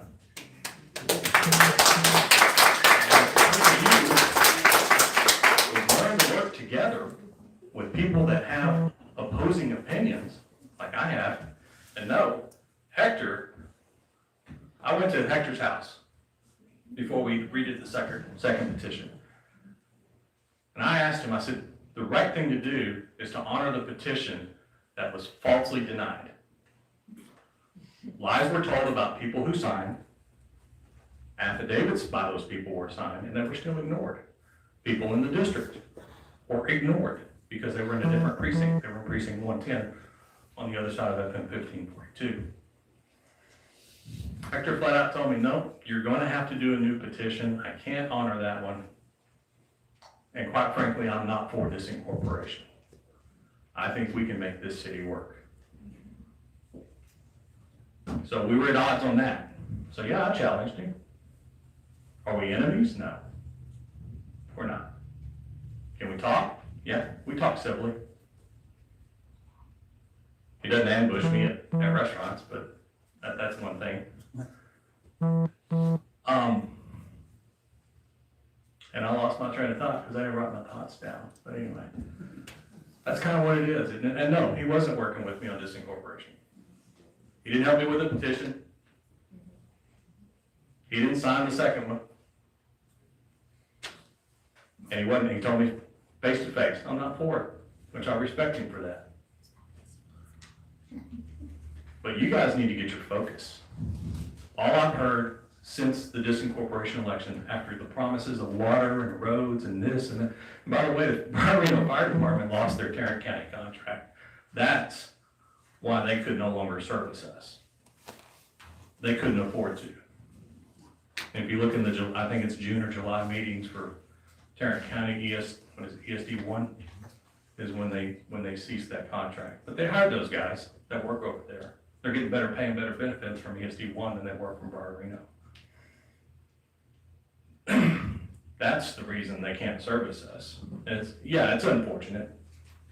I have no problem. I got up at the commissioner's court meeting and said I got no problem with Reno. But I wanted citizens to have a choice. If it was possible to have a choice between ESD 10 or ESD 1. And after that, Moses said some things that really didn't set well with me about not wanting to cooperate if citizens chose ESD 1. Kind of, in my mind, putting public safety at risk just because they wouldn't get their way. And get your focus back. You can work together. Jordan and I, we blast each other all the time on Facebook during the disincorporation vote. We can talk, we can still talk, so we can still have a conversation. And some of us can too. Shelley, you and I have been at odds on things. We can talk like people, like humans. Mr. Vandenberg, you too. But that's what you need to do. People need to stop getting up here and saying, you need to resign, you need to resign. Work together.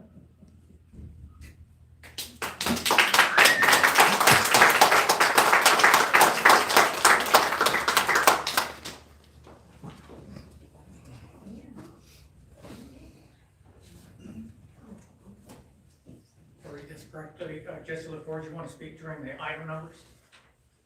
Raise your hand. You want to speak now or during the item numbers? That's what it looks like. Both possible. Okay, yeah, no problem. It looks like we'll wait for the item numbers.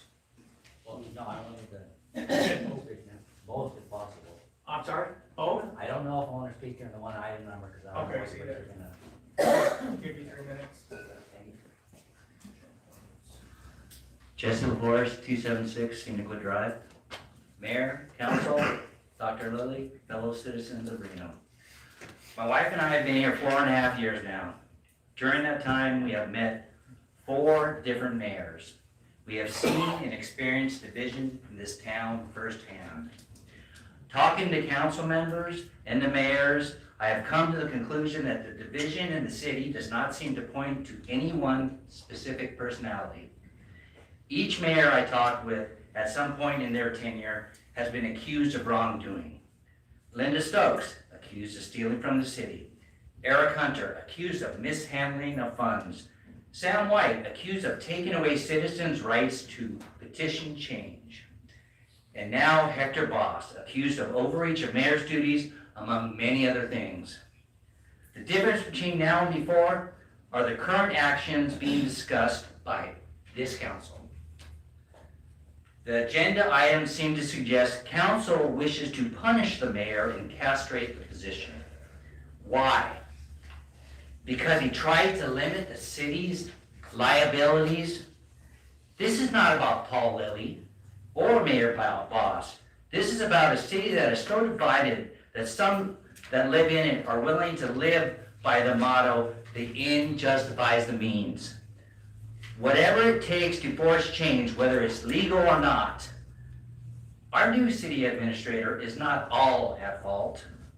He is really just a symptom of our real problems. Why is it we are referred by many online as Raging Reno, the angry town? Why do we have little to no relationship with the surrounding towns?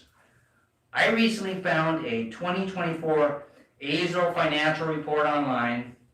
In it, they talk about how their taxes line up against all other cities surrounding them. They show Weatherford, Springtown, Fort Worth, and Lake Worth tax rates. Funny, even though our town is larger than both Springtown and Azle put together, they do not reference Reno at all. That is troubling, especially since we cannot resolve our current water issues without help from at least one of them. I was told by one citizen that we are considered the red-headed stepchild of Parker County. I believe we reinforce that statement when we have special meetings filled with agenda items like we have tonight. We need to stop the illegal special meetings being called, the walking quorums, and the support of attacks from city outsiders that seem to be supported by the current administration. All of this needs to stop. Time for a true healing in our city. Time to become a rising Reno, the unified town. Dr. Lilly, that is why we need a unifying city administrator. We are already divided enough on our own. Thank you.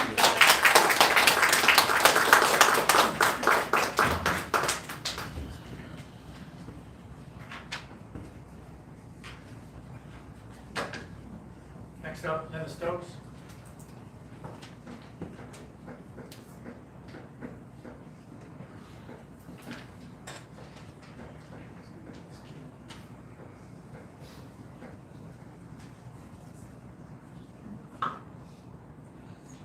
Linda Stokes, and I live at 245 East Ladybird Lane. I had not planned on speaking tonight because I think we're in a really sad state of affairs here. But I noticed it was a beat up on Dr. Lilly night. And I wanted to tell Paul, especially I'm thankful that he's here. Me too. I'm thankful for what you've done. We actually see city employees and city trucks out moving around again, actually getting water lines repaired, which is part of the problem. You can't have leaks for 2 years while people are sitting in their offices because there's no one here. Hector and I understand that you have a job. Believe me, nobody understands that more than me. But you aren't here. And when you're not here, you have to trust that they're telling you the truth. And they weren't. They weren't out working. You and I have had this conversation before.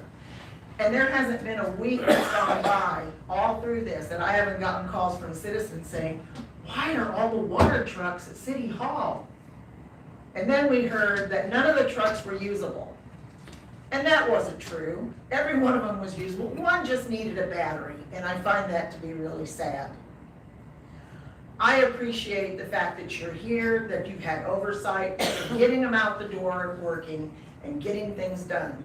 And I will tell you that you're getting pushback from some of the people that are in those departments, because if you tell them to do it, they're sitting and telling people, well, we're not going to do that because that's what they want.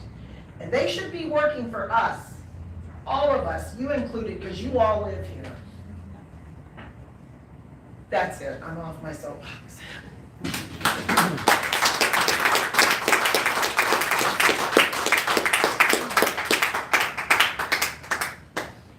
All right, looks like the rest of the comments are about the certain agenda items. Anybody need a break?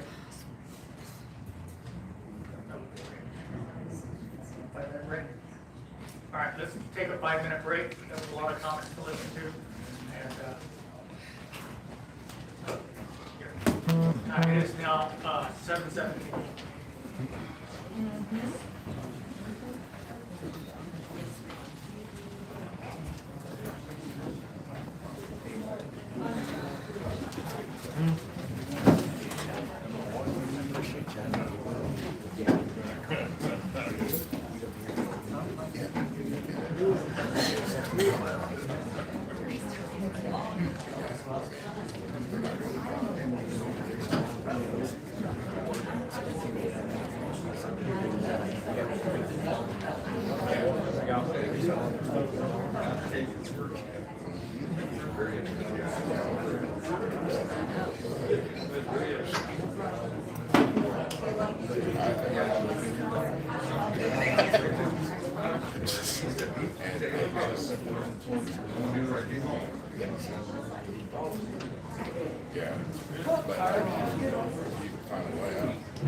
Sometimes you have to sit on your hands and take it.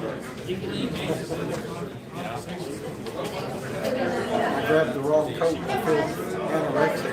I used to weigh about 40 pounds more, and I grabbed the coat for now I weighed all the way to 40 pounds.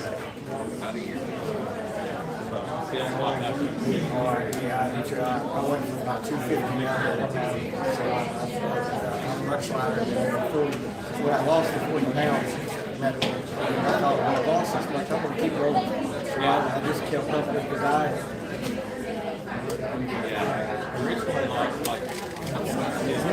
You know, it's hilarious that you got popcorn just talking to the sheriff. And he said, look, it's not popcorn and peanuts in the back.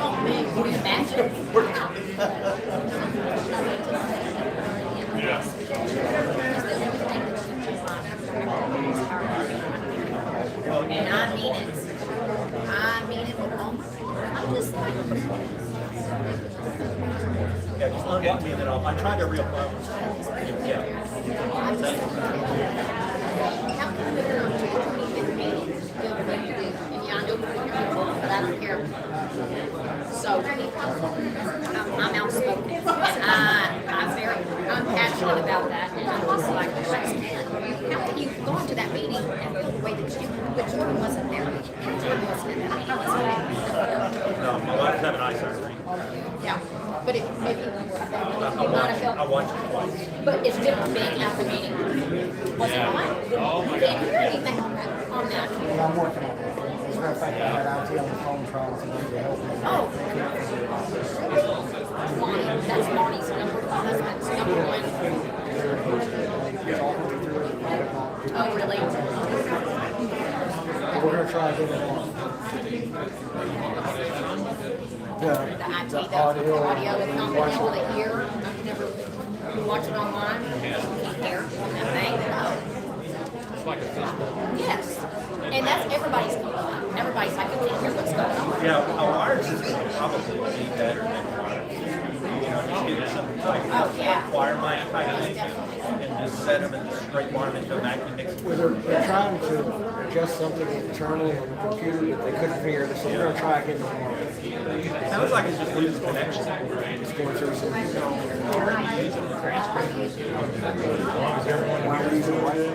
Use the transcript too.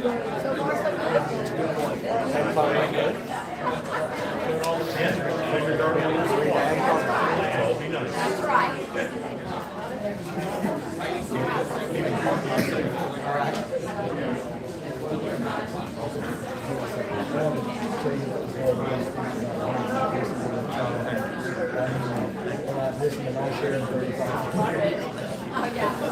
I didn't try to be like no emotion is logic. I just want to say that.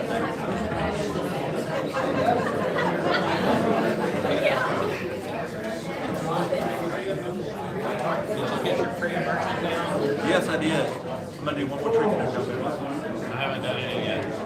I was out of commission My neighbor was just wrapping up that month. It rained and it was here, so it's hard to know where I think because there was a ton of weeds and I'm like, I'll just go ahead and be nice. I'll just go ahead and shoot some weeds.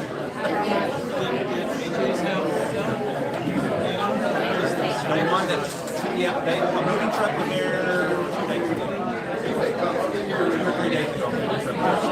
Yeah, they moved and it's right still, but there's no sign. I don't know about John's. I feel bad for everybody. Because on it's like that many good. I'm not going to go on. If that guy, he would go a little forward.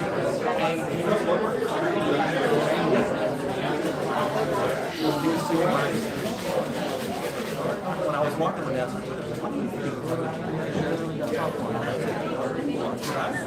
I started looking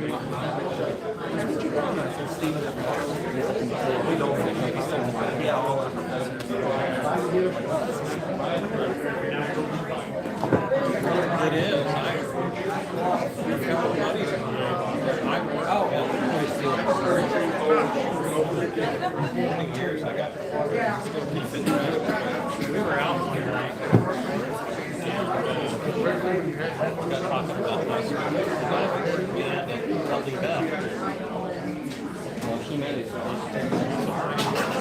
My uncle was many years.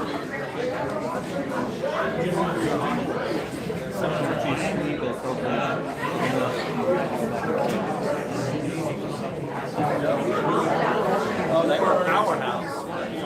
Yeah. But they told me something around there.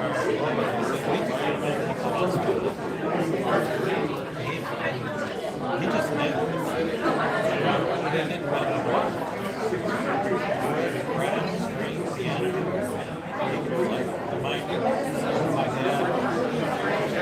Was your whole family like growing up? Was you played?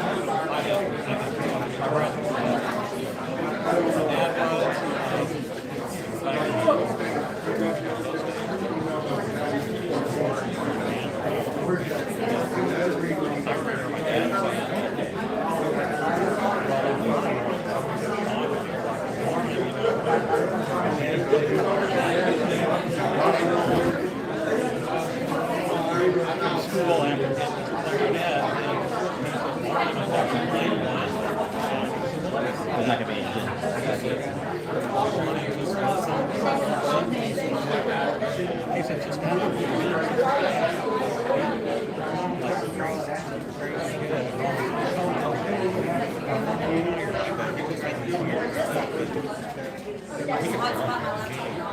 Yeah, these guys, you can't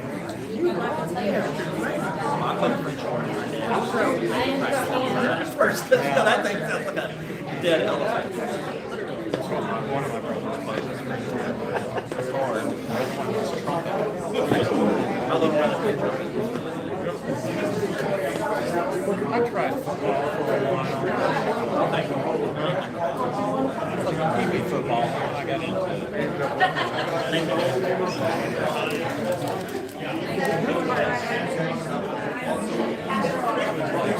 I got one thank you.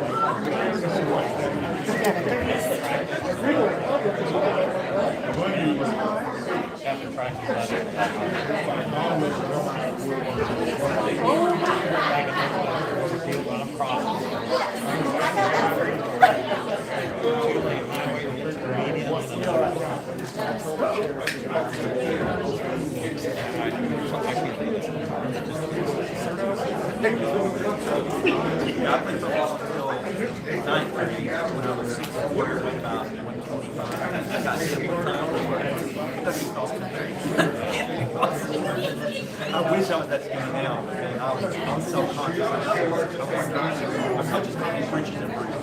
I said, just bring mine, you couldn't see Jordan, you could just see the bridges and bridges. I was.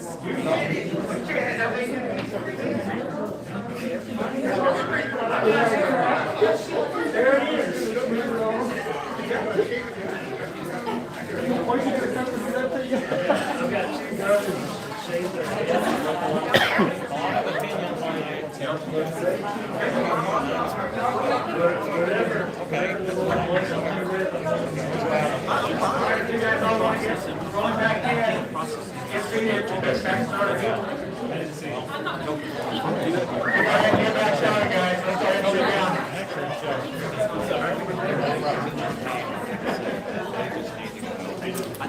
I didn't sit down about this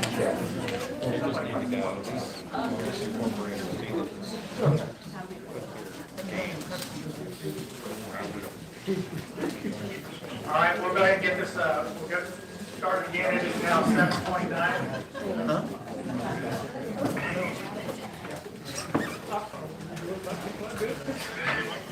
All right, guys, here we go. We're done with the citizen comments. There are still some lingering on certain agenda items, and we'll bring them up. So at this time, I'm going straight to agenda item number 15 before we conduct any other business for today, as I feel this is the reason why we're here. I would also like to note that I have never been served or advised in writing any specific charges or accusations as we go through this agenda item.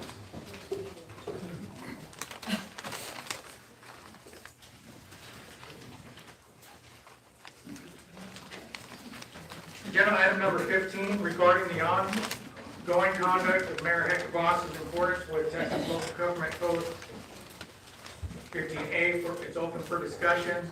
I do have a comment here for Monty Markovich on number 15A. Are you wanting to speak now or after discussion? I say 15 or 16? It says 15A there, sir.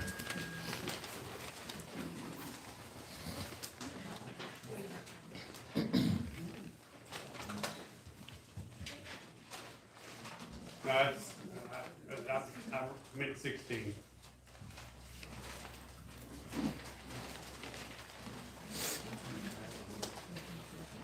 No problem, sir. I'll go ahead and change it to 16.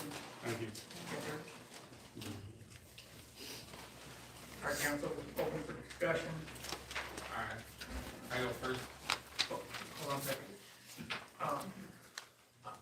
Just to look forward, did you want to speak before or after the discussion? I'd like to speak after. And Jordan Fowler before? I've already spoken on it, thank you. You were spoken on? Yeah, Okay. I'm covered on that. Go ahead and scratch that off. Kevin? All right, yeah. So I have a statement on this. The mayor was investigating a concern that was raised by a council person. During his investigation, he received statements corroborating the concern of the council person. He received advice from our risk pool and the city attorney on how to proceed. He did what they told him to do since he has no expertise in this area. You have no legal authority over the mayor or his evaluation. That is up to the voters that elected him. And you were purposely vague in what local government code this is even in accordance with.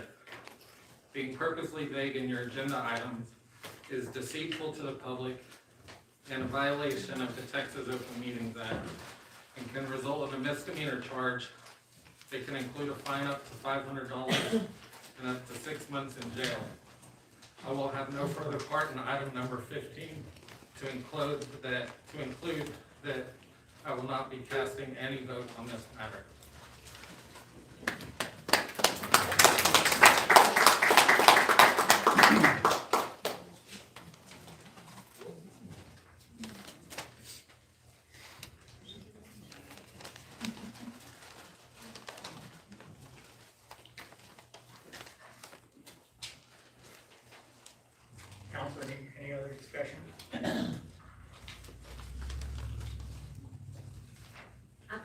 I would like to read as a disclaimer.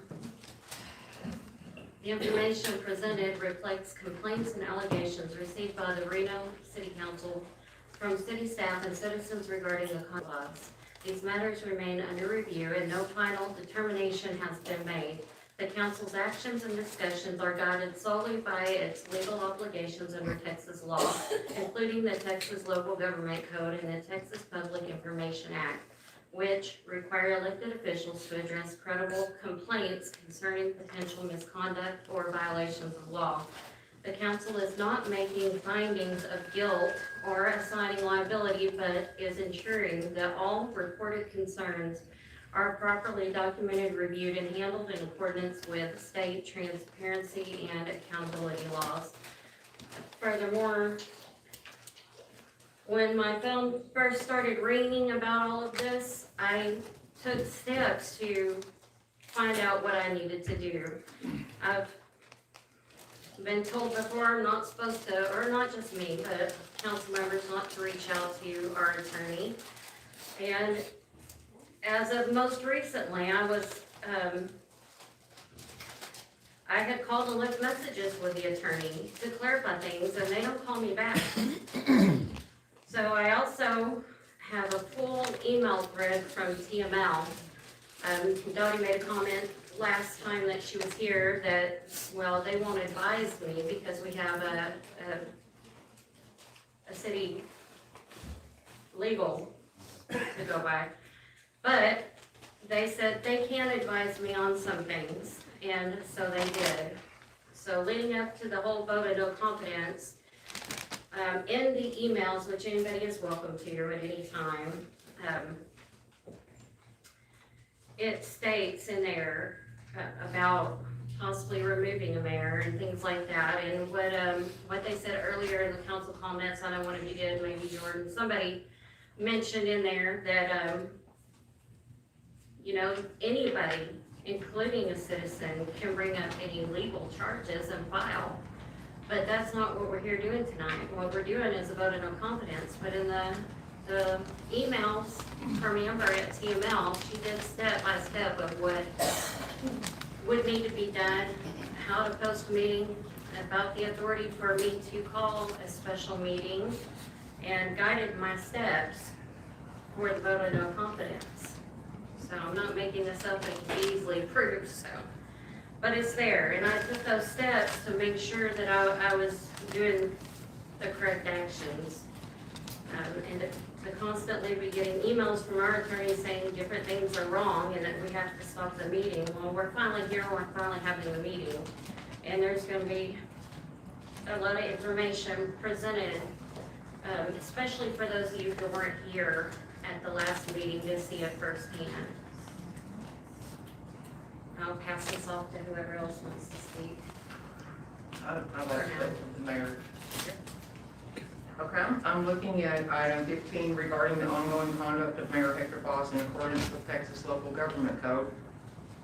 And I'm just, because I had nothing to do with this agenda, I'm questioning what are the accusations? What is his ongoing conduct? What is, I mean, I'm happy Well, to if we want to answer vote, that. we certainly need to have everything well, we need to lined have a out. discussion. Yeah. Yeah. So I'm, the only issue that I was aware of was what went on with Mr. Lilly. I mean, and that was discussed last meeting, so I don't understand what the ongoing conduct and the rest of the agenda. We're gonna, talking about going to the district attorney, that, I mean, I don't know why we would vote on stuff like this.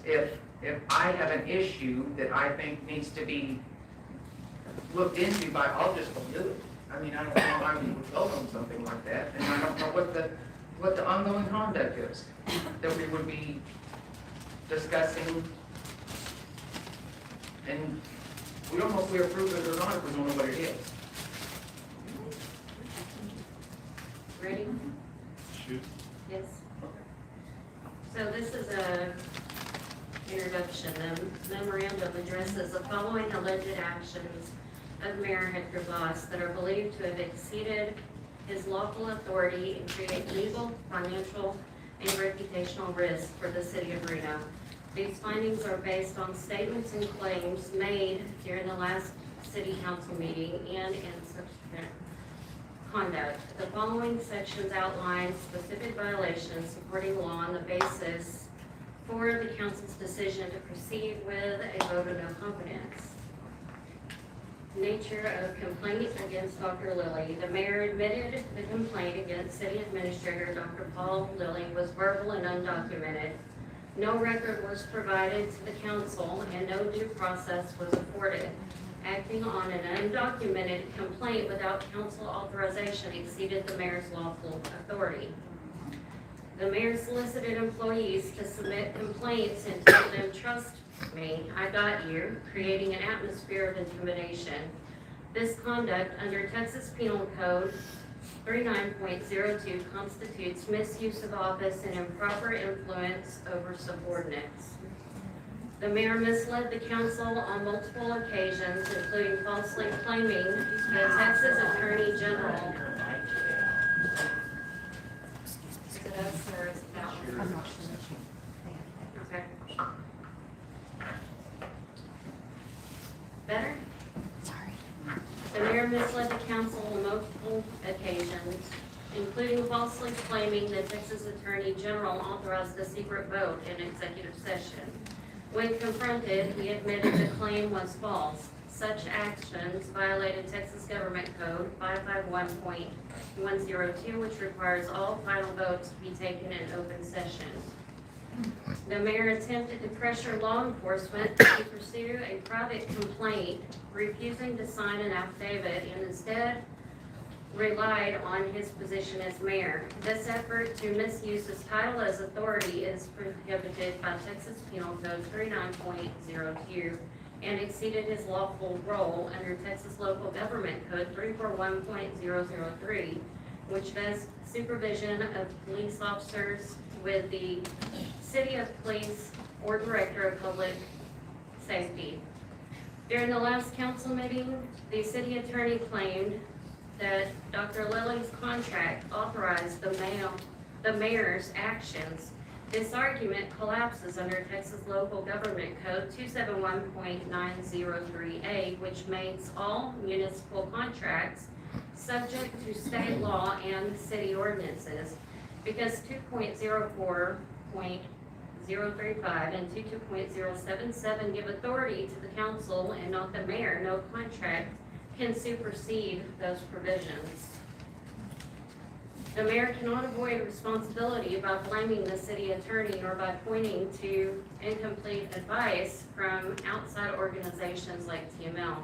He knew or should have known the Reno ordinances and Texas law clearly give the council sole authority over the city administrator. He admitted the complaint was verbal and undocumented, making an action on it improper. His solicitation of employees and repeated misleading of the council are his responsibility alone. Holding the mayor accountable does not excuse the actions or inactions of others involved. This is why there was an effort to address these concerns with a staff member who resigned before the matter could be fully considered, and why the council has authorized the city administrator to identify a new law firm that the council can rely on for sound and impartial legal guidance going forward. Immediately following the announcement of the tax rollback petition, the mayor led the council in a vote to remove the current city attorney and requested that the firm assign alternate counsel to Reno. For a period of time, alternate counsel was provided, but without explanation, the firm later reassigned the same attorney back to Reno. The mayor knows that he and the council have on multiple occasions expressed concerns about the reliability and consistency of the legal advice provided by the current city attorney. Despite those reservations, he's now attempting to rely on her advice as justification for his actions. Regardless of these claims, the controlling authority is found in the laws of the state of Texas and the ordinances of the city of Reno.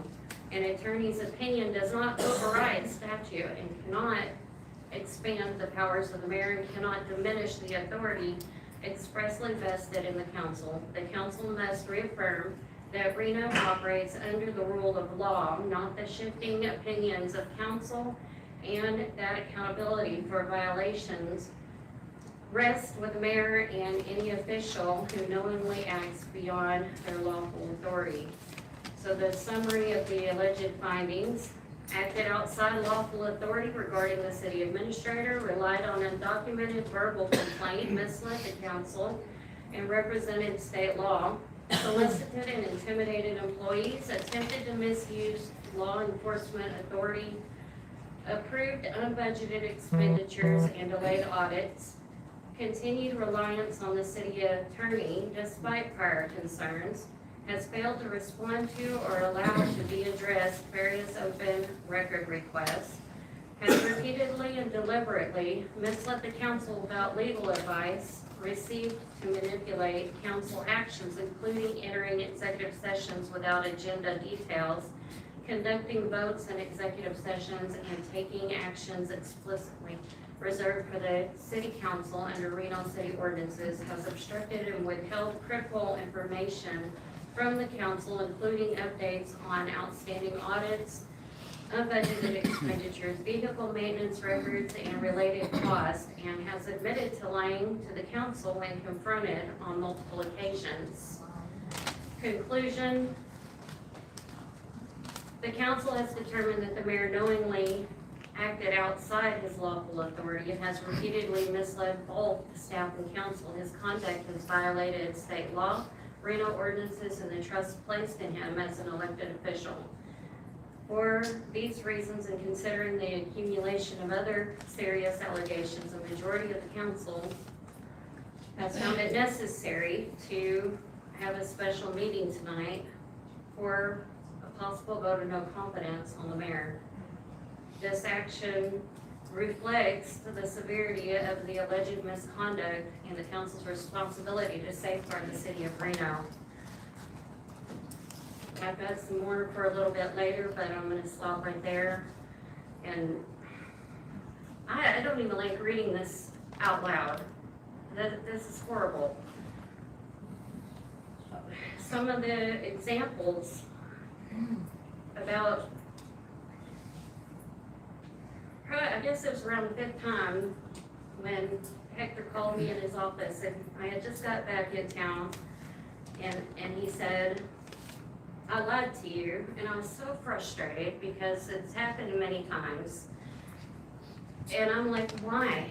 If you will just straight up ask me, I will tell you. You may not like it, because oftentimes there are things that we did not see eye to eye on, but I always told the truth.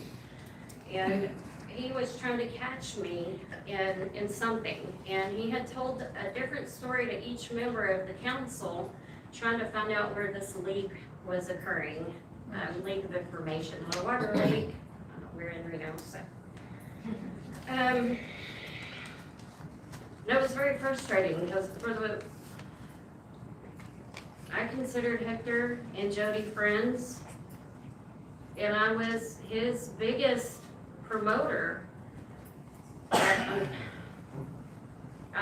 disappointed that things have come out this way.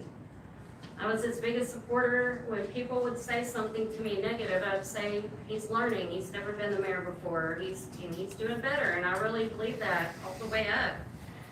But at some point, I cannot just stand by when I'm being shown that things are not as they should be. And I know you remember the conversation, and had said, I lied to each one of you, and then you said, I asked him at the end of the conversation, I said, have I ever been proven to have lied to you or anything previously? And he said, well, no. And I said, well, is it possible that it's somebody who wasn't sitting on the council that might have spread other information? And he calmed down and stopped yelling at me and said, yeah. But I really thought it was I thought I'd earned his trust after all these years, but apparently I had not. Now that's some. I've got more notes in here that I'll jump in on, but I wanna make sure everybody has a chance to speak. So I will speak on transparency on some of that stuff. For one, it would have been nice to have those allegations in front of me before we came to this meeting, so I can be able to respond to almost everything that you read there. But what I will say, I did have a conversation with Jennifer Bobo in my office, and I told her I did lie to her, because I did. There was a problem with this council, things being leaked, coming out of executive session or coming out from here, whatever the case may be. I was told that you were the leak. So what I did is I told her about something that was false, that I went to the AG's office, got approval for something. Her first comment to me was when I told her that, what that was, she said, you're telling all the council members, right? I said, yes, I'm telling all the council members, which was another lie. I did not tell all the council members, I was just talking to her. The very next day, Parker County Watchdog reports that I reported to the AG's office. The very next day, she's the only one I told. And it is true. That's exactly what I did. So that's the reason why I called her in my office and I told her, I lied to you.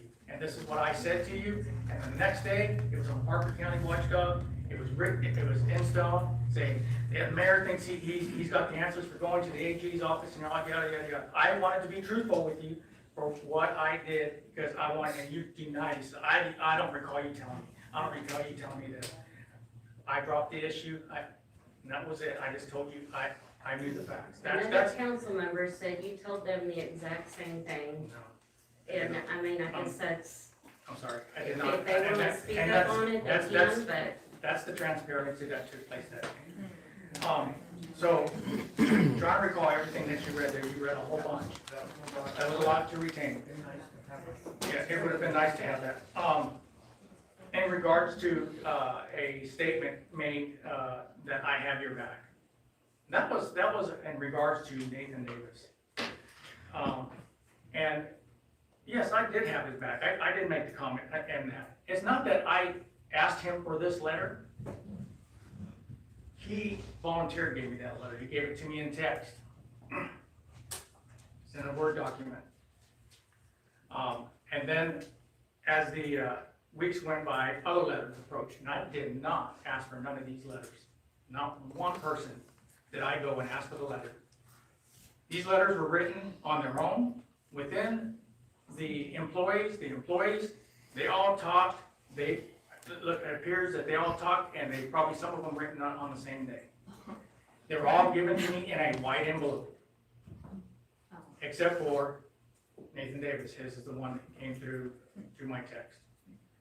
I did send those letters to the city attorneys, asking them what to do, and they told me that those signed letters will be hand delivered to Paul Lilly. But the ones that were not signed would not go to Paul Lilly. So I did, in fact, let Nathan Davis know that, hey, I can't turn your letter in because it needs to be signed. He didn't want to sign it, which is fine, I understood. I also reached out to Matt Neely, told him the same thing. I said, can't turn it in because it needs to be signed. Matt Neely went to the other individuals in the city here and asked the other employees to sign them. Now, how he told them how to sign it or whatever he did, I don't know. I wasn't part of that. So that's what happened. So some of them reached out, signed them, and I forwarded those to the attorney, and that's where Paul Lilly got a copy of that. So in regards to the text message from Nathan Davis, he said that he would like to withdraw his letter. And I actually responded back to him and I said, it's too late to withdraw. I've already sent those letters off to the attorney, she's got copies of it. He went on to say pretty much, I don't want to be part of the public because, I don't want to look bad because I used to be really aggressive on the Facebook and stuff like that and didn't want to look good. And he was, I understood because he was in jeopardy of losing his job. because he felt that that would happen. And that's where I said, I would do everything I can, I got your back, is pretty much what I said. So, I was pretty much saying, don't be scared. I've got the text here, if you wanna read it, I got word for word. I made copies, I've got it in this packet right here. What else do I need to address?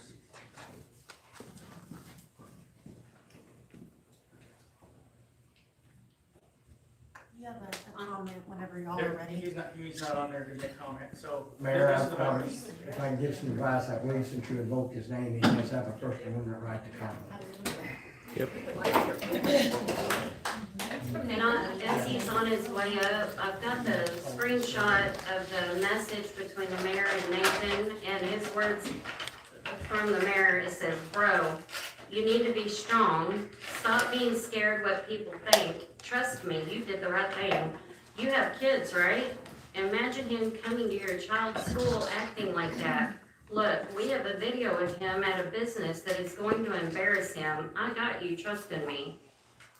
Yeah, I believe I sent most of the council members, I'm not sure if I sent everyone, if I got everyone in the email address, and I apologize. But, yes, I withdrew after I realized it was a medical thing. And Matt was going around saying that we need more signatures to get rid of Lily. And that's wrong. If he has a medical problem, I mean, if you're working, would you like someone to come because you have a medical problem? Oh, you don't have a job? Or would you work with them? You know? I mean, I know why I sent, because everyone was talking about coordinating everything. I hear more in the city hall than you guys think. You can call me a snitch, someone's back pocket, I don't care, I'm gonna do what's right. And after I thought about it and seeing what he was doing, he didn't do anything wrong. And I'm here every day, I've never seen this man sleeping. I'm sorry. Oh. And another thing, our water issues are from people not working. We have over 30 active leaks.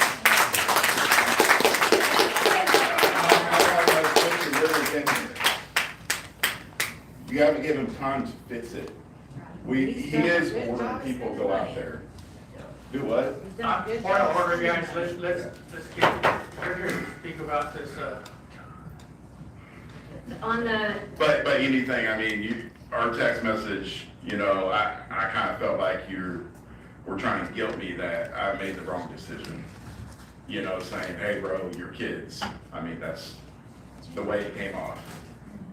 Do I regret sending that letter? I first jumped on board with everyone. Yes, I do. But I stood up here and did the right thing. some of y'all will know that Nathan spoke up under the Whistleblower Act at the last meeting. Yeah. And I know it was claimed that he was the one that was being threatened by Matt. That was not the case. It was Matt Neely that had been threatening him, and he spoke up under the Whistleblower Act. And several of the officers that came and spoke up under the same protection. Exactly. So that's all I have. so in the comments that you made, Nathan, when we were talking, basically the way you said you were gonna withdraw, you said, yeah, I'm not comfortable to put my name down just because I was in politics pretty big. Yeah, and Mr. Mayor, I think you're. Can I finish? Can I finish? Yes. I don't want it to backfire on anyone, because if it got out, open records people will probably blow it up in political ways. And Mr. Mayor, I think you're trying to discredit me on some point, and I am protected under the Whistleblower Act, and this is recorded. But I'm also being charged of an incident that, or being discussed on an incident that. What, your political stuff? I don't care. I'm here to work for the city. What I did, I withdrew it. My name shouldn't have been brought up. Just because you got yourself into this, that's your business. She brought you up. She brought you up. Have you? Well, you mentioned my name. Do you feel like you've had any more threats or retaliation since speaking up? Well, a little bit. I mean, some of the coordination that I've some of the employees, why here, it kind of comes back to people that coordinated, that tried to get rid of Lily. You Nothing know? more from Hector though. No, I haven't heard anything from him. Thank you. So you're Oh. Charlie, say something.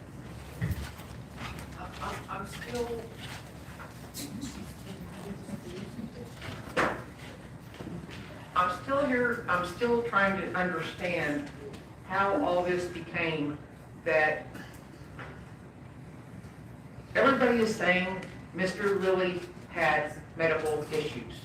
Mr. Lilly said he had medical issues. How is it that Hector did something wrong by trying to address, he didn't know medical, he didn't know what it was. I mean, nobody knew what the deal was. You said there was nothing wrong, but obviously there was. How is it that he was attacking Mr. Lilly by trying to get him to go home or trying to get him to go see what's wrong? I don't understand how, Well, how he attacked him or... So when his behavior was not seemingly normal, and the first person, Shelley, she observed, she called Hector. Yes, I did. Okay, she didn't call help or an ambulance. I didn't know that was wrong. I let you talk, let me have a chance to finish the sentence. Then Hector called me and said, I was trying to send Paul home because he was under the influence. And I'm like, what is going on? So I asked, but I am qualified to diagnose.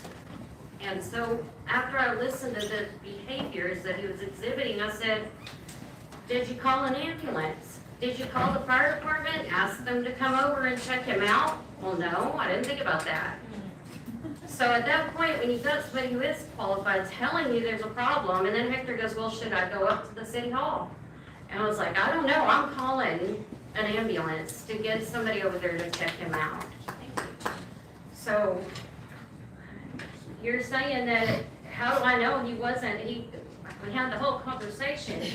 You were here, you saw it, you called him, he called me, and I told him this could be a possible stroke, it could be a reaction to the medications. He had dental surgery, he had 2 teeth pulled the day before, which certainly explains why somebody would be having slurred speech or lisping, but what further explained that was the 2 medical reports, 2 from EMS and 1 from his doctor that detailed in depth what the reasons were, and so we shouldn't have even been holding that hearing to terminate, to possibly terminate him based on a medical problem. And we shouldn't have had to have that hearing, but if he was acting oddly, and it was such a big concern, then why not call an emergency meeting, not a week and a half later, but why not call an emergency meeting and let the council do their job? The mayor is not allowed to unilaterally, and you can look at the laws, you can look at our ordinances, I got them right here, they're highlighted. You cannot just put somebody on leave without consulting. And if it was such a big emergency and you felt like he was a danger, then why not do it as soon as possible instead of waiting so long? That was not right. He cut us out from us doing our job. Let me address that. Couple things that concern me here. You guys are trying to insinuate that I put him on administrative leave because of medical. That is absolutely incorrect. Why did I wait so long? It had nothing to do with medical. Matter of fact, I asked him to go home. He refused to go home. He was upset that I asked him to go home. I even said, hey, we can get somebody to give you a ride home. He proceeded to say, some coward, turned me in for, and I need written documents or whatever the case may be, he was saying. But the reason why he was put on administrative leave had nothing to do with medical. It had something to do with retaliation. That's when I received a call on September, I believe it was on September the 22nd, it was on a Monday. And that call, and would you, I think you mentioned in your letter saying that I didn't have no written, I did get a call. It was verbally, he says, yeah, I've been told that I cannot do any, I can't work with the new city, the public works supervisor, that he couldn't ride with him, he was on a hiring freeze, and he felt that he was being retaliated against for writing a letter. Paul Lilly was not at work that day, on that Monday. He had actually called Lieutenant Dunlap to relay that message to Mr. Neely. So when I got that phone call, I was like, okay, it does sound like retaliation. Here again, I did not take that lightly as far as, I'm gonna gotcha another gotcha moment. I called TML, which is Brittany Miller. That's the lady I talked to. I told her, hey, this is the situation. These letters came about. This individual gave me a call. They're doing this to him. What needs to be done? Or what can be done? And she basically said it would be a liability if I didn't put him on city administrative leave pay. And I said, okay. So I said, I can do that on the mayor's authority. She says, there's no legal ramifications that prevents me from doing that. I said, so I don't have to have a special meeting? I asked that question. She says, no. And she says, you may want to seek your city attorney on how to write that. I met with the TML that day, and I called Dottie. Said, this is what TML told me. So I went off the advice from TML on to Dottie. Now, Dottie did not give the advice of putting you on administrative leave. She did not. All she did is tell me how to write the letter. And that's what I did. What I probably should have done is when I wrote that letter, I didn't give detail of why I was putting you on city administrative leave. And that is my fault, sir. And I'll take ownership on that. Okay? So I did not write the details of why. But that is. Excuse me. Yeah, we can't hear. People are talking. Quiet. I can't. We're not, yeah. We can't hear because they're chatting back and forth. All right, thank you, sir. Please keep your. I couldn't They must be talking back here. Whispering, I'm not sure. So Hector? Yes. On the last meeting that you called to consider terminating Paul, you provided us written statements from city employees. They were all from the same date, the 12th, and they were all very similar to each other.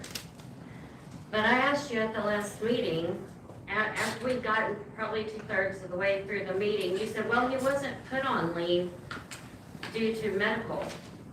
He was put on leave due to a single employee complaint, okay?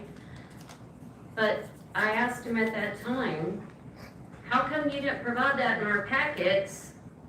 You had already said that only signed written complaints would be considered, but this was a verbal complaint that none of us knew about. It wasn't provided, and then I asked further, when did you receive that verbal complaint? You said it had been a couple of days ago, but he had been put on administrative leave way before he says that so if you go back and watch the meeting, you'll be able to see that he said that complaint, the verbal complaint, came after he had already put him on leave. That's incorrect. He was put on administrative leave the same day I got the complaint.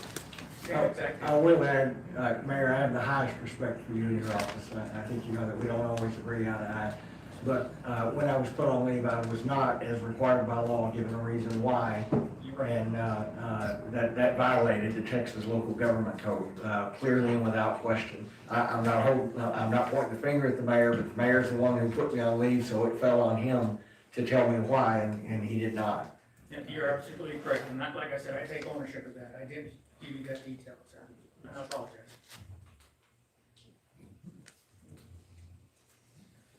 And if I may, Mayor, I apologize to everyone that my medical, for those of you who weren't here, I'll convey some of my HIPAA information.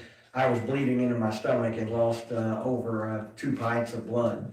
So therefore, I was acting loopy, and I was in need of medical attention. And I was flown by helicopter the next day and was in critical condition for a little while. But I'm back, and I apologize that we all had to go through that, but I thank you.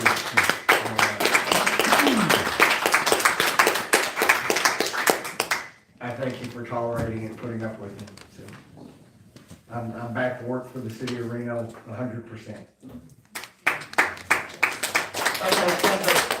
so I still have my question is, because he's saying, Mr. Lilly's saying he wasn't sure why he was put on leave. Hector's saying he should have been, okay, that's all been established between those two. I still want to know why we didn't know what was wrong with him. You're telling me, why didn't you call an ambulance? I don't know what's wrong with him. I asked him what's wrong. He said his mouth Because was after I dry. had told him that that sounded like a medical issue, I'm the one who had to get him out. Okay, I didn't know he had a medical issue. That's fine, but I'm not gonna call an ambulance. He said he was fine. I mean, Okay. I don't know. somebody should have. May I interject here? Me, yeah. I think we pretty much had all this hashed out previous meeting about what happened with Mr. Lilly. I don't want to rehash all of the whole last meeting we had before tonight. I think on this subject matter, we've already been through it. Have we got other, we've got other, aren't there other items? I know one thing I've got on my mind is non-fulfillment of public information requests. We do need to talk about that. Yeah. Yeah, and then I'm just gonna say one other thing is, on March 1st of 2021, Shelley, this is addressing you, is when it was voted on that the motion was made, duties of the city administrator shall perform those duties as directed by the city council. So, in fact, you voted on it, and Hernando Herrera voted on it, Martin voted on it, but y'all changed the rules and made it to where that the city administrator answers to the whole council. So, what does that have to do with? you're asking, you said you don't realize where wrongdoings have happened, and so I was giving you 2 examples. But you also, we've already hashed on the medical enough, so that's another reason from where you voted this in to be this way. Okay, but what you were asking at the last meeting is why did we not have an emergency meeting and go to the council and say, council, how do y'all feel about this that's going on? You wanted an emergency meeting, and it didn't qualify for an emergency meeting. An emergency meeting is called for a tornado, a typhoon, a fire, a riot. Okay, sorry, I should have said special meeting. And special meeting takes longer. In a special meeting, you could have got with the council members. But you wanted an emergency meeting. Special meeting every week for 3 weeks straight. Okay, You can get it done when it's necessary. And I think that was necessary. I think it's a moot point at this point, because when I put him on city administrative leave, we had a meeting already scheduled for the 25th, which was only a couple of days away. So why would I have another special meeting when we already have a meeting already scheduled for the 25th? It doesn't make sense. So I think it's a moot point for wanting a special meeting. Well, Obviously, we're not gonna agree on this. I want to go along, I don't think that we have. First of all, we don't have the information that she has about what the allegations are. I mean, we didn't have a packet saying that this is what the wrongdoings are. So we have had no time to look in to see if they're really wrongdoings or not. I don't know why this is even on here. I really There don't. was a summary of findings that was sent in everybody's email a week or so ago, after I called the first meeting, but before the second this one. So you might go back and look at your emails and.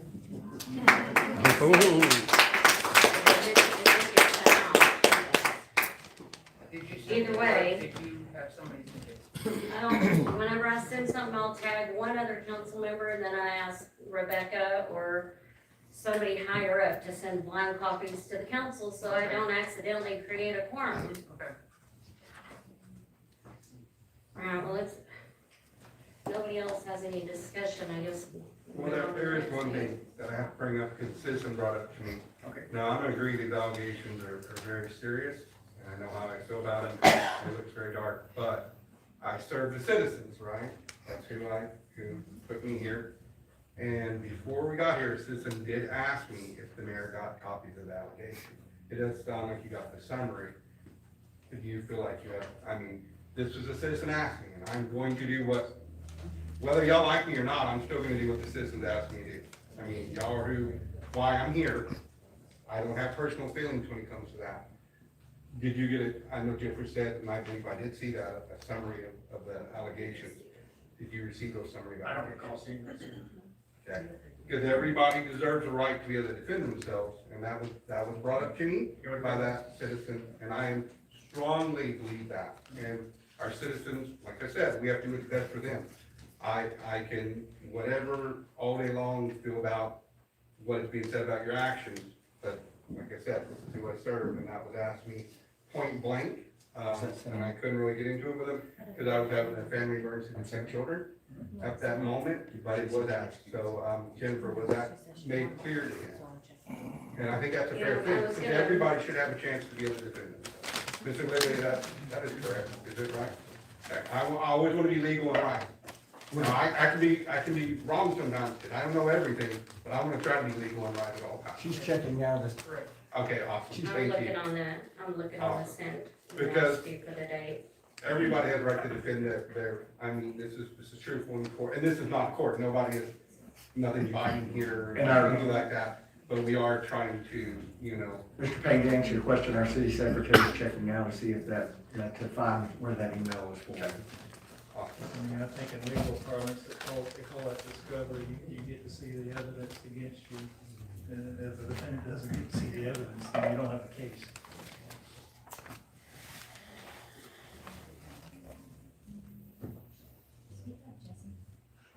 Jesse, are you wanting to speak on now? You guys done discussing? Okay, we're still discussing, you guys got any more discussion while waiting? Go ahead, come on up.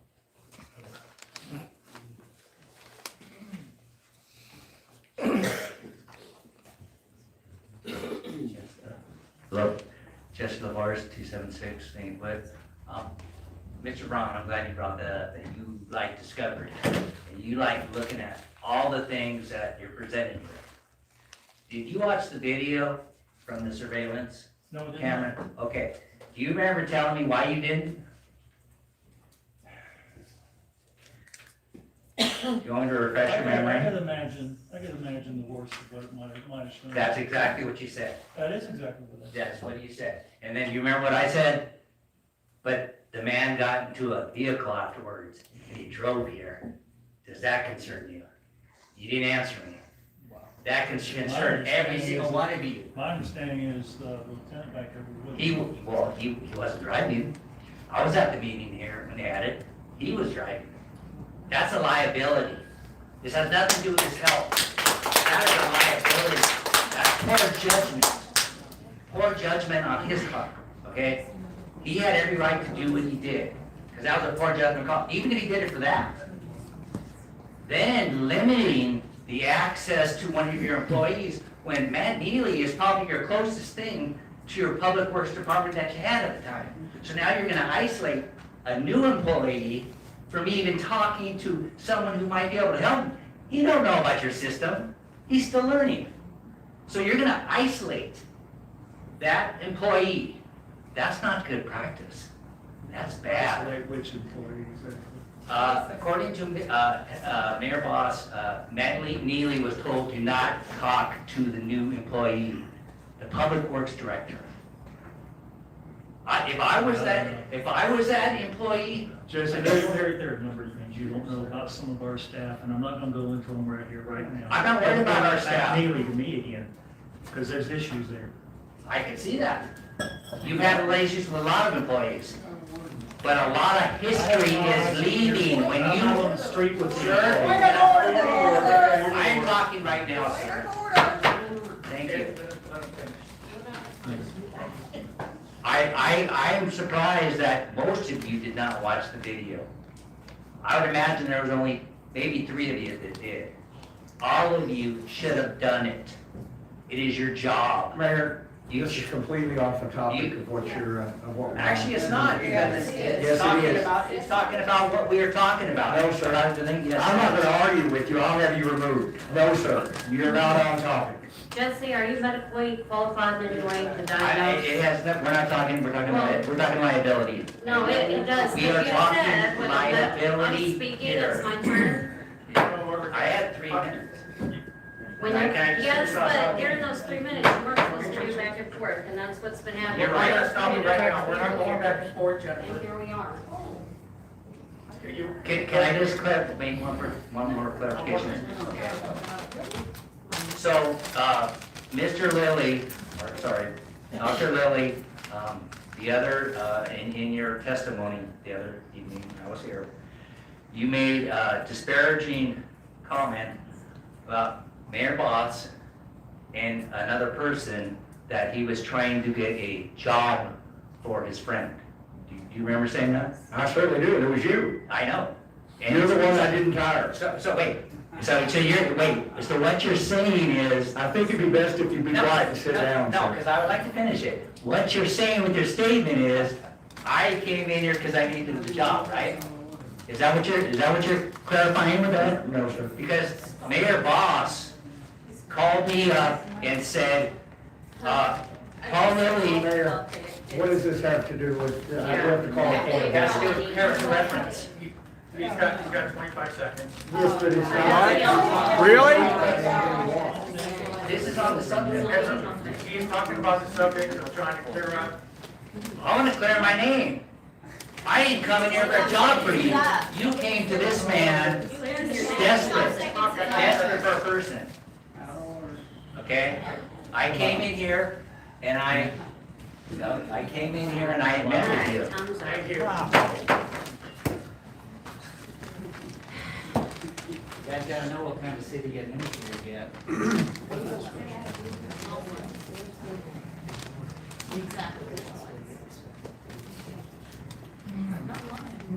It's true.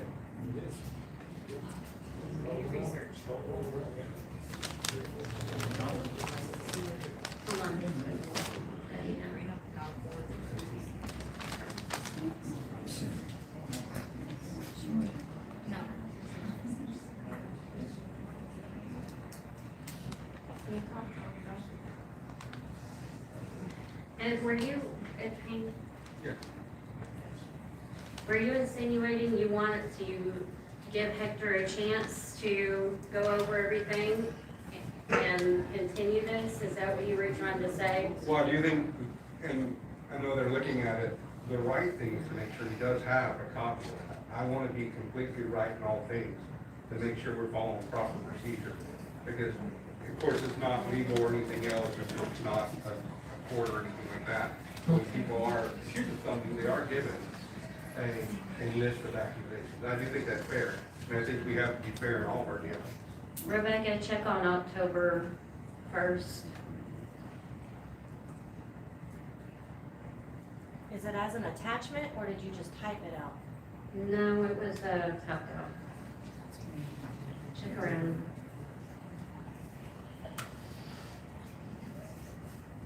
Either way, are you wanting more time to consider? That you said you wanted a chance to respond to each thing. I think it would be fair to have you guys give me a written letter of the complaint so I can address them, so that I can satisfy your questions. Thank you.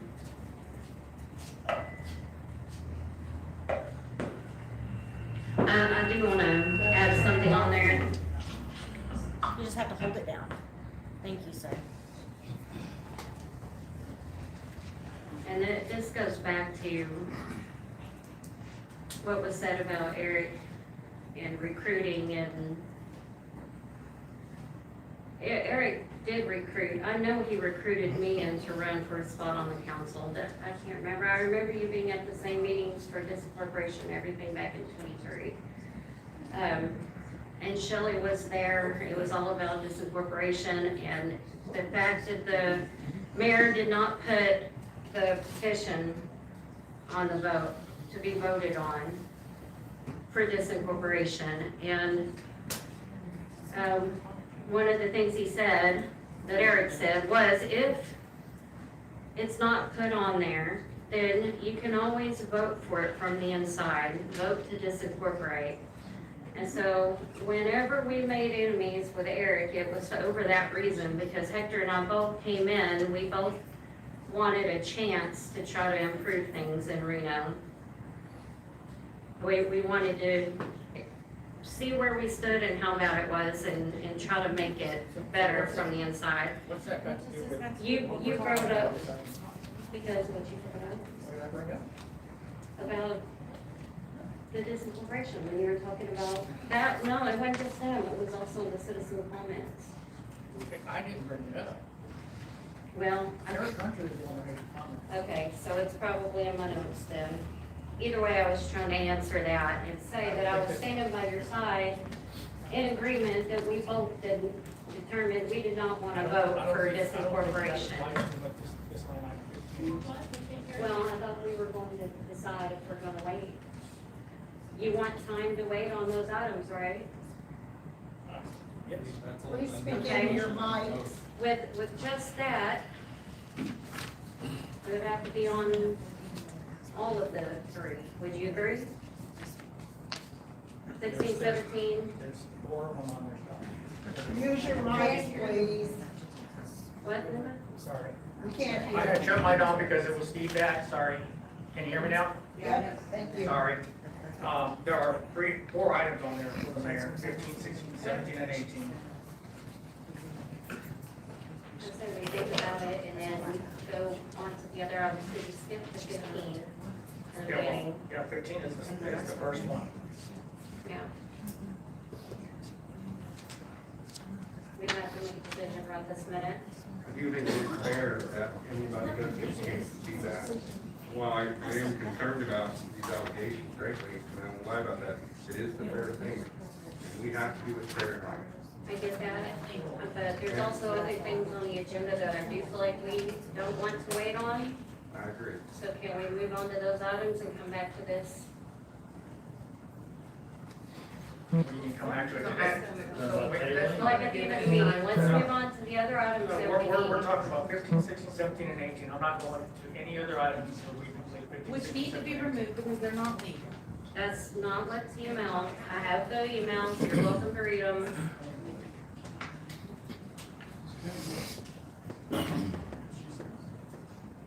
The only way to get him time to go over that stuff is Would you not. agree to add them to the next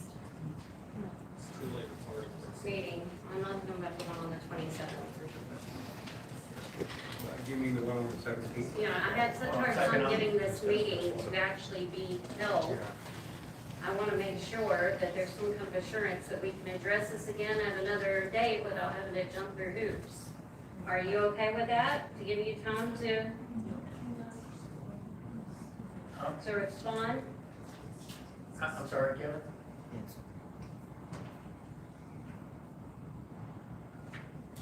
Sorry, Kevin, what did you have to say, sir? We got you, your counsel. I have nothing on What did you say? We can't hear you. Yeah. Nothing on 15. I was very clear in my original statement, I have nothing on 15. So the only way the mayor can have a fair amount of time to review this stuff is if we table this. I mean, that would be 15, 16, 17, 18. Table it till the next regular scheduled meeting. It wouldn't be It's not 18. gonna make that a I'm motion. okay with that. It wouldn't be Make 18. that a You're motion. making a motion to table 15, 16, and 17? And 18, 15 through 18. And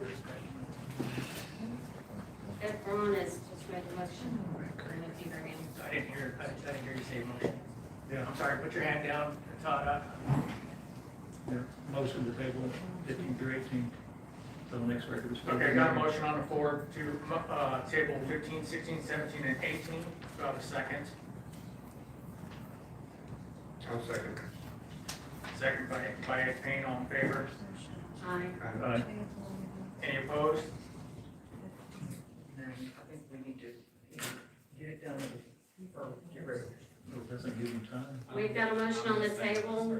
I'm sorry? Shelley said, I would like to say nay, also for the same reason. I think we should go ahead and discuss. Okay, I've got 3 ayes and 2 nays. yes. 15, 16, 17, 18 have been tabled.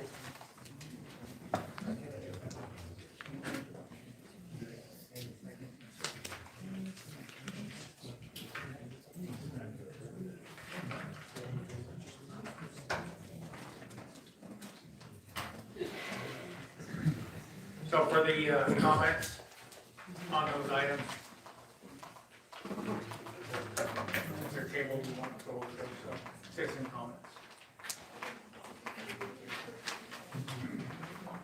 You said citizen comments are being tabled along with the others. So seven. All right, moving on to agenda item number 7. Acceptance of the city secretary Rebecca Roberts' resignation. 7A, discussion to consider the acceptance of Rebecca Roberts' resignation. Open for discussion, council. I don't know that this really requires anything. It doesn't, I don't know why it's on there. It was added by, I believe, Jennifer. Does nobody have any discussion? Well, I mean, I didn't understand why she, I mean, I just heard she did. Was there another email that I didn't get that she put in her resignation? Did I you mean, I not- know she did, but I didn't. You didn't see where she resigned to all council members? She sent out an email to everybody. Okay. Well, I do remember her saying she just didn't say why, so I didn't know if it was something to talk about or something to just, that's just something she wanted to do on her own. No, that's just leaving it to number 8. I can make a motion on 7. Hey, do y'all have any other questions down there? No. Do you have anything to say though? I mean, you are. Yeah, do you want to speak on a, No, I'm okay. Wish her the best of luck in her future endeavors. yes? I'm sorry to hear I'll make a motion to accept the city secretary Rebecca Roberts' resignation. A motion on the floor to accept 7A, and I got a second by Kevin. All in favor? Aye. Any opposed? 7A is accepted.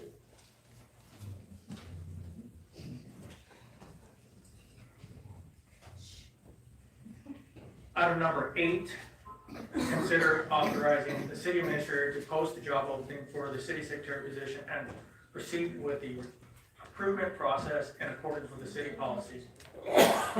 We're item 8A to discuss. Yeah, so the city secretary reports to the council, not to the city administrator. I don't think that the city administrator should be doing the hiring of the city secretary. For that reason, I think we should. He wouldn't be. He'd just be pulling in applications. Well, actually, it says in here for him to proceed with the recruitment process in accordance with the city policy, so he. Post the job position. Get well, job position Yeah. and for him to recruit. I think it's wise to get the job posting put up, so that the council can receive multiple applications, so we can review and then select interview dates to interview the individuals. No, absolutely. What I was saying was, I don't know that he should be the one recruiting. He should be posting the position out. Agreed. But I have a really, it's kind of an odd idea, but I think what we should actually do is commit to create an ad hoc committee. I would recommend 2 citizens. No, calm down, hold on. I I think we should have two citizens, I would say like Darren Tully or Todd Seidel, Sam White, the city administrator, because he has to work with them, and then Ed Payne and me, to go through the resumes originally, right? And then bring the 5 top candidates to the council as a whole. Well, I think all the resumes need to go through all the councils.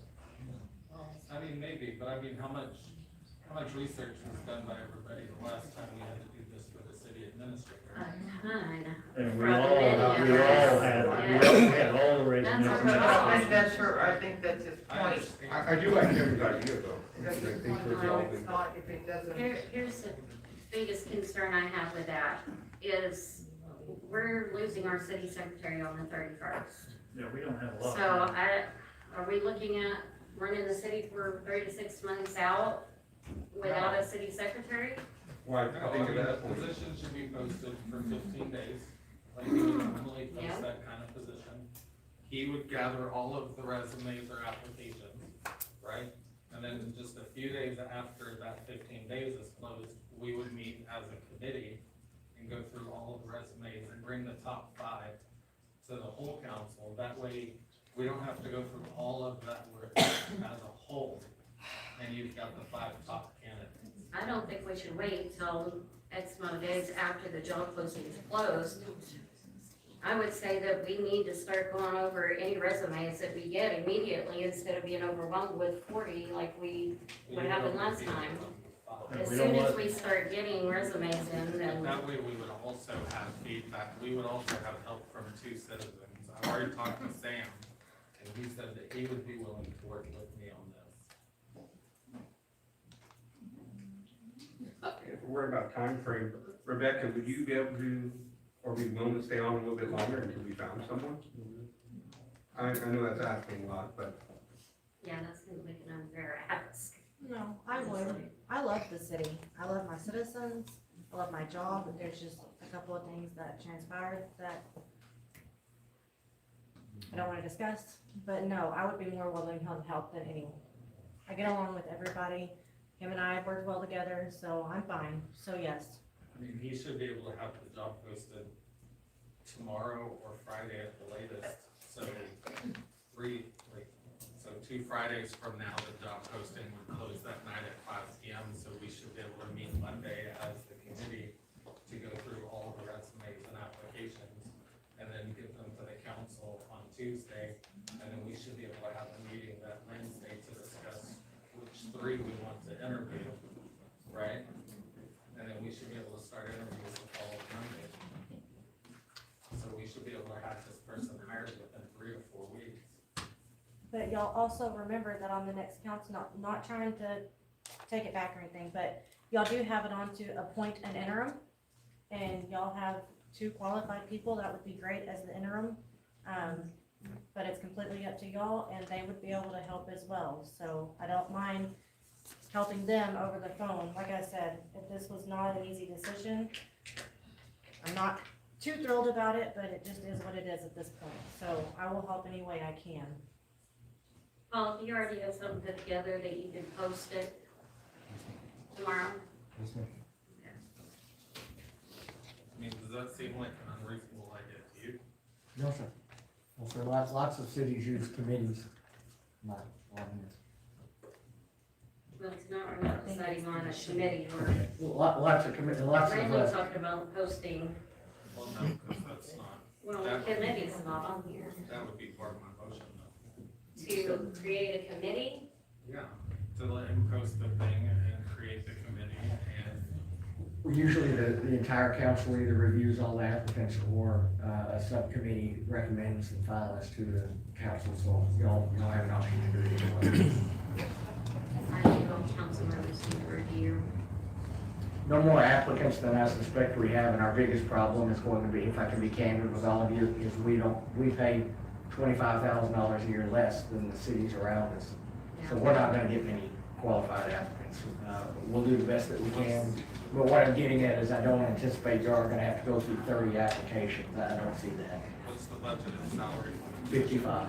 I mean, that's a lot of cities around here around that for a city secretary, because they only require just on. Yeah. Even recommends it. I did a quick survey and we're way behind the curve on what we're paying that city center. But it's all we can afford, so all we can do is what we can afford. All right, so. I like the idea, and I've had citizens tell me the same thing, that we should be more committees for certain things like this, so I like that. Wish we had enough citizens who would step up for committees that we don't have. Well, I mean, I could probably get Darren Tully, a retired firefighter, if I asked him, and Sam White's already agreed to work with me and Ed. You have it together.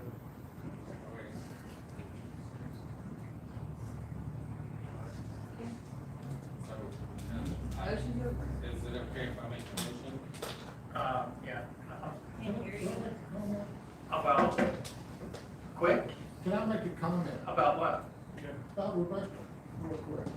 I want to ask a question. No.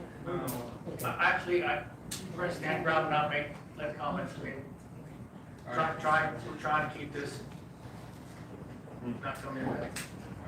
We're done with discussion. Well, Are we done with Yes, discussion? you guys are done with discussion, we'll make a motion, somebody. All right, Yes, so sir. I would, Bob, you go ahead before he does. I was just gonna say, you actually have two items before you. I'm sorry if this isn't working.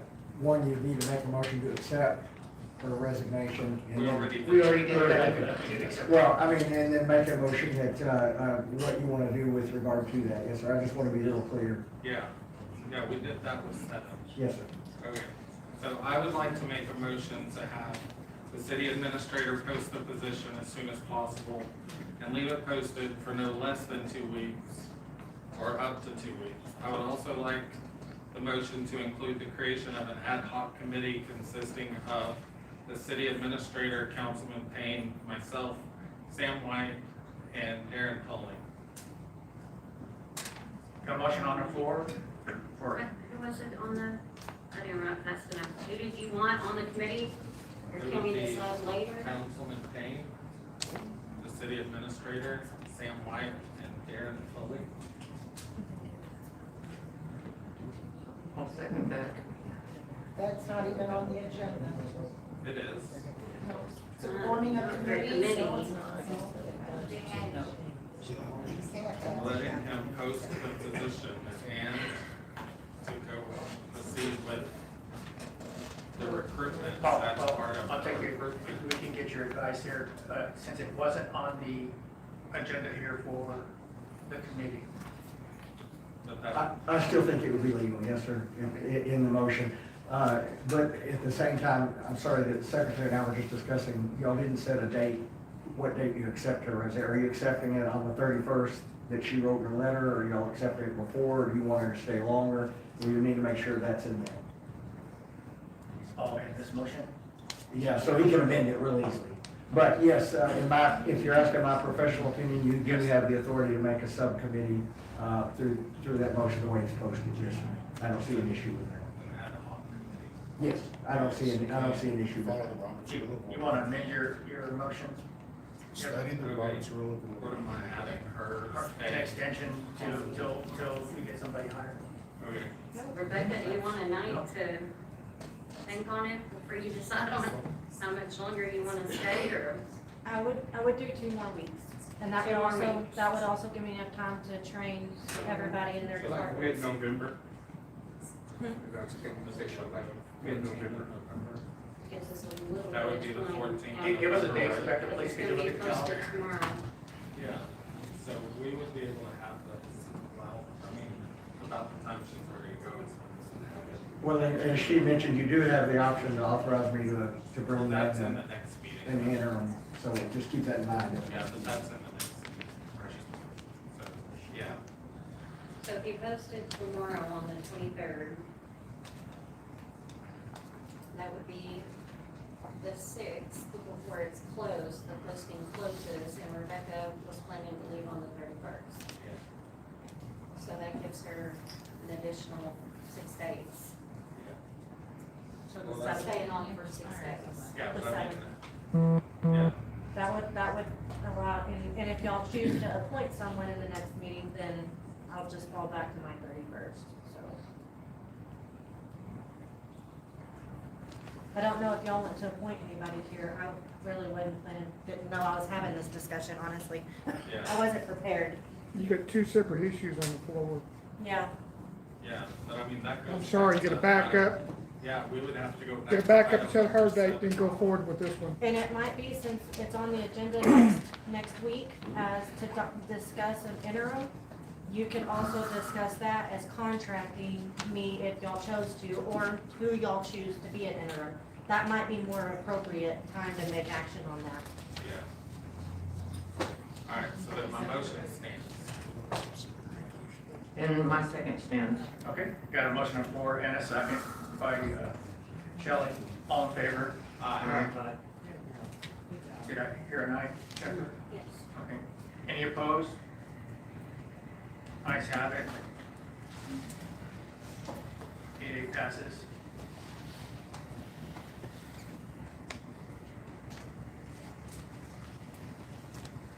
All right, agenda item number 9, consider adopting Robert's Rule of Order, 12th edition of our Rules of Order, newly revised and briefed as the governing parliamentary procedure for all city meetings. You're open for discussion by Kevin. Alright, so I have a few concerns with part of this. So the brief version would leave too many procedural questions unanswered, and it would still require us to get the answers from the full version. And is therefore not suitable for adoption as a parliamentary authority. The full version would silence our citizens. We as a small town have always allowed comments from the public when they raise their hands. This would no longer allow us to call on the citizens for their voices to be heard. The citizens would be here just as witnesses. They're here to be seen and not heard. I do not understand why the council is okay with silencing our citizens. So the intention is not for silencing, but. Robert's rules as a whole. I got it. Well, if I may, Kevin, I don't mean to disagree, but they would still be, citizens would always be able to speak under citizens' comments. Exactly. Right, what I'm saying is, we typically, with the exception of tonight, because this is the first time we've done this, typically we allow our citizens to raise their hand and speak, because usually there's not 40 people here. Yeah, I've really gone back and forth on it just because of that, Kevin, because I value when Darren or Sam or someone raises their hand and say, hey, you know, I do value that. Especially if someone's still learning the ropes, I do value that. So that was my big concern. Somebody may come up with something that you didn't realize. Yeah, like I'll be the person that I don't know everything. That was my big concern, my only concern. We've actually been,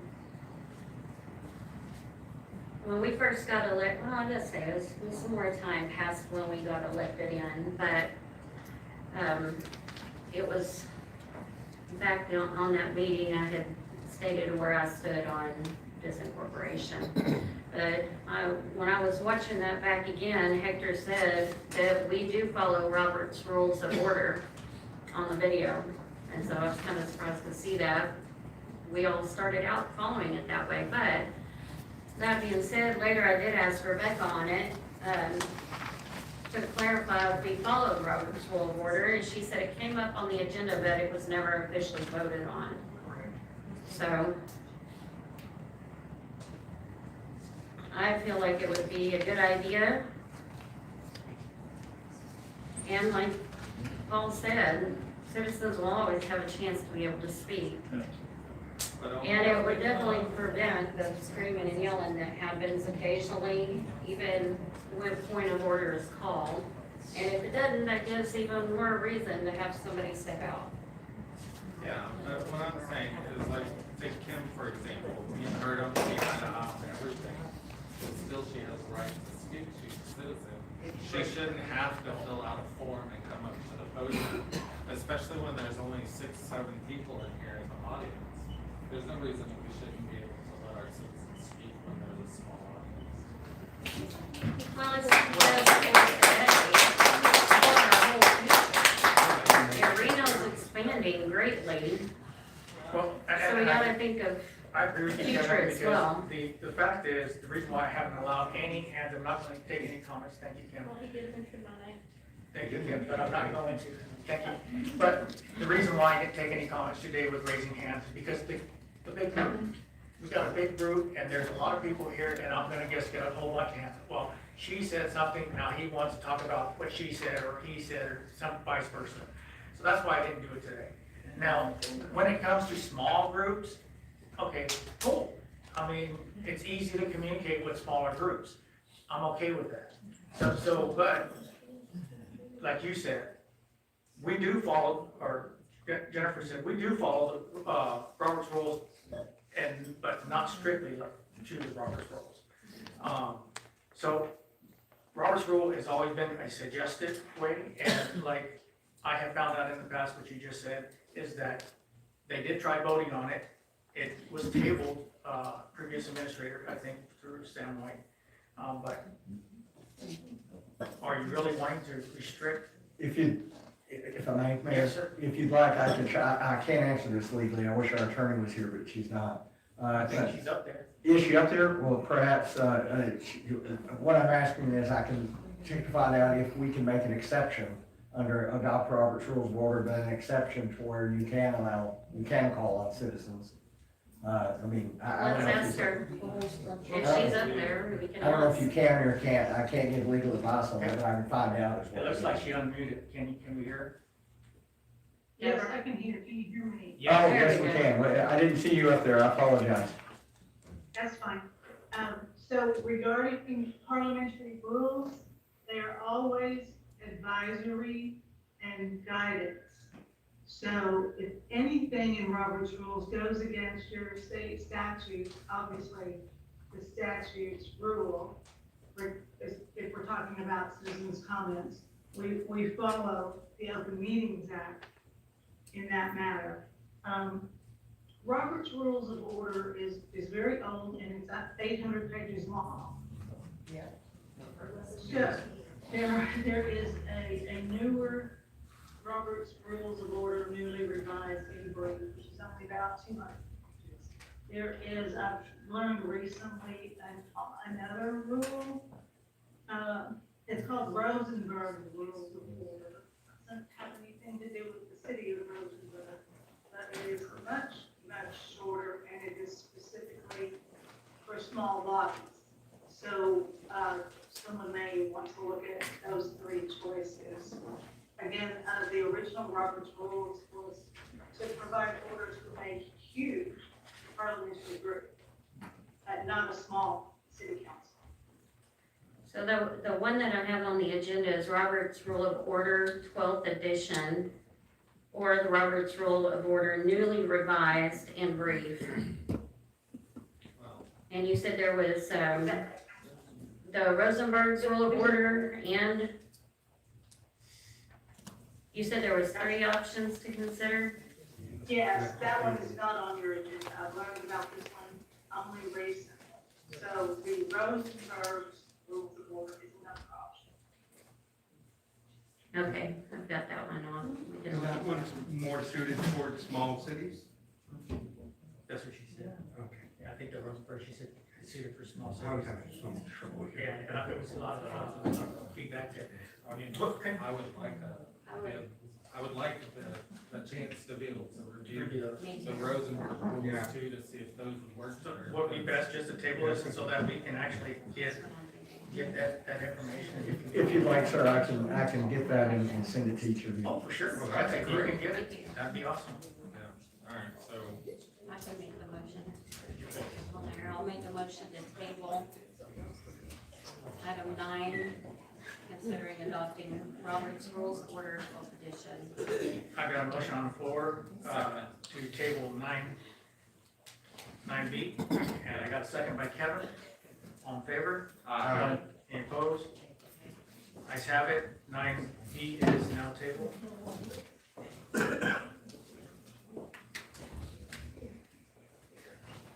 Moving on to item number 10, consider establishment of the visitors and access policy for Reno City Hall, requiring all visitors, council members, planning and zoning members, consultants, contractors, and other staff individuals sign upon arrival, including name, intended contact and purposes of the visit, and sign out upon departure.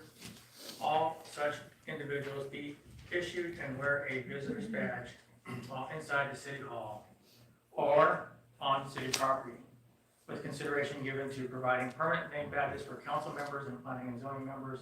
Individuals remain in designated areas for purposes of their visit and not move freely through the building or grounds without authorization. A visitor's log shall be maintained and preserved for transparency purpose to provide accountability and ensure accurate records are available if requested, and these requirements are implemented to ensure transparency, accountability, and to provide first responders with the accurate information in the event of an emergency. We're now open for discussion, number 10A.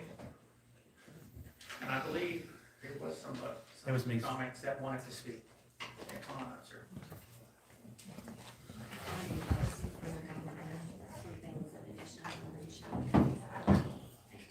Yes, this agenda proposes requiring elected council members to sign in, wear visitor badges, and be restricted to designated areas when entering City Hall.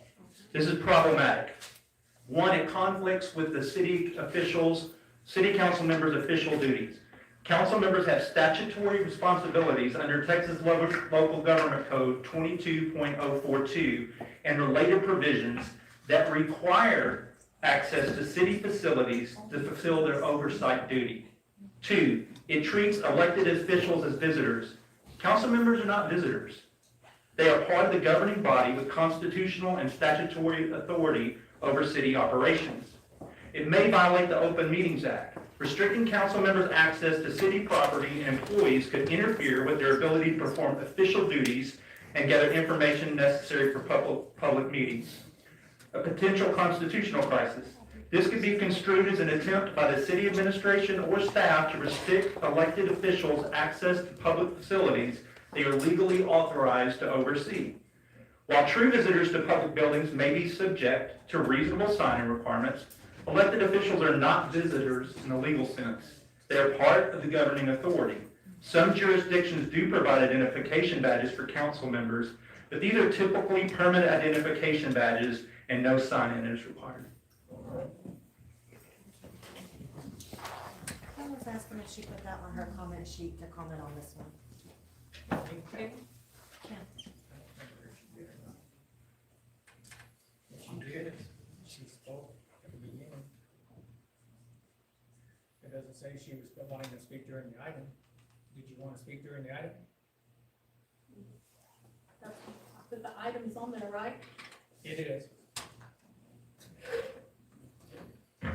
It is, but you didn't, it doesn't state that you wanted to speak during the item, so I let you come in and speak. But if And I did citizen comment and then items. okay. All right, Thank you. I missed that.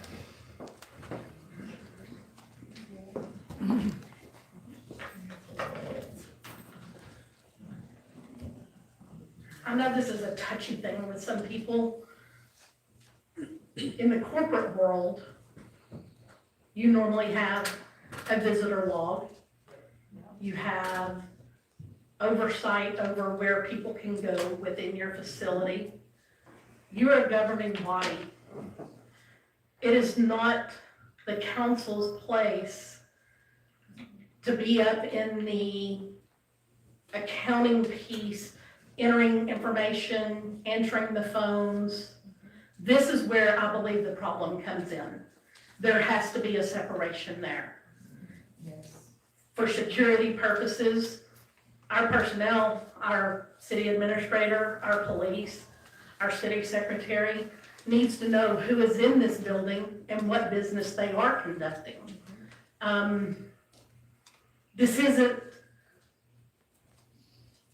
a thing to keep people from finding anything out, because your transparency should give us what we want. And it should be the same thing.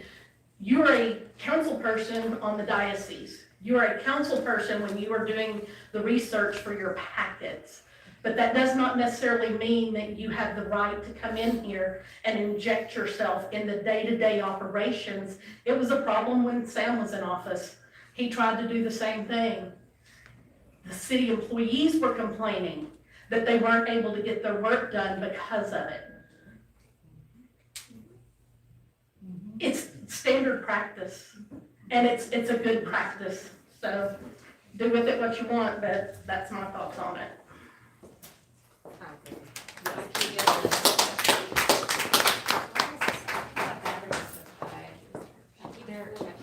They're brand new batteries, I think. Okay. All right. So I think it's, okay, there it goes. I had a conversation with an employee, I won't say who, or exactly what day or anything like that, but I was, after that conversation, I was concerned about their well-being. And I noticed later on in the evening, I wasn't alone, that the vehicle was up here. And I came in and I was looking, there was areas that should have been secured that were unsecured and lights on. I could not find this person. And I was very concerned about that. And I really had at that time wished that there was some kind of a logbook I could check. I knocked on doors, and I'm not the only one who went looking around that night. Who you were? Trying to make sure that this person was okay, because the vehicle was here, and after the concerning conversation, I'm not finding them, and I later found out that they were asleep in their office and not wanting to respond and knocking on the door, but it would have been nice if I could have referred back to a log and said, okay, that person definitely is here, and they didn't just park here and drive off with somebody else, because I was concerned. But we also have CJIS protected areas in this building. It's, for those of you who don't know what that is, it's a chain of command that the law has to have, and it has to stay locked down, and not anybody should have access. In fact, you should have to take a class to have access to those areas.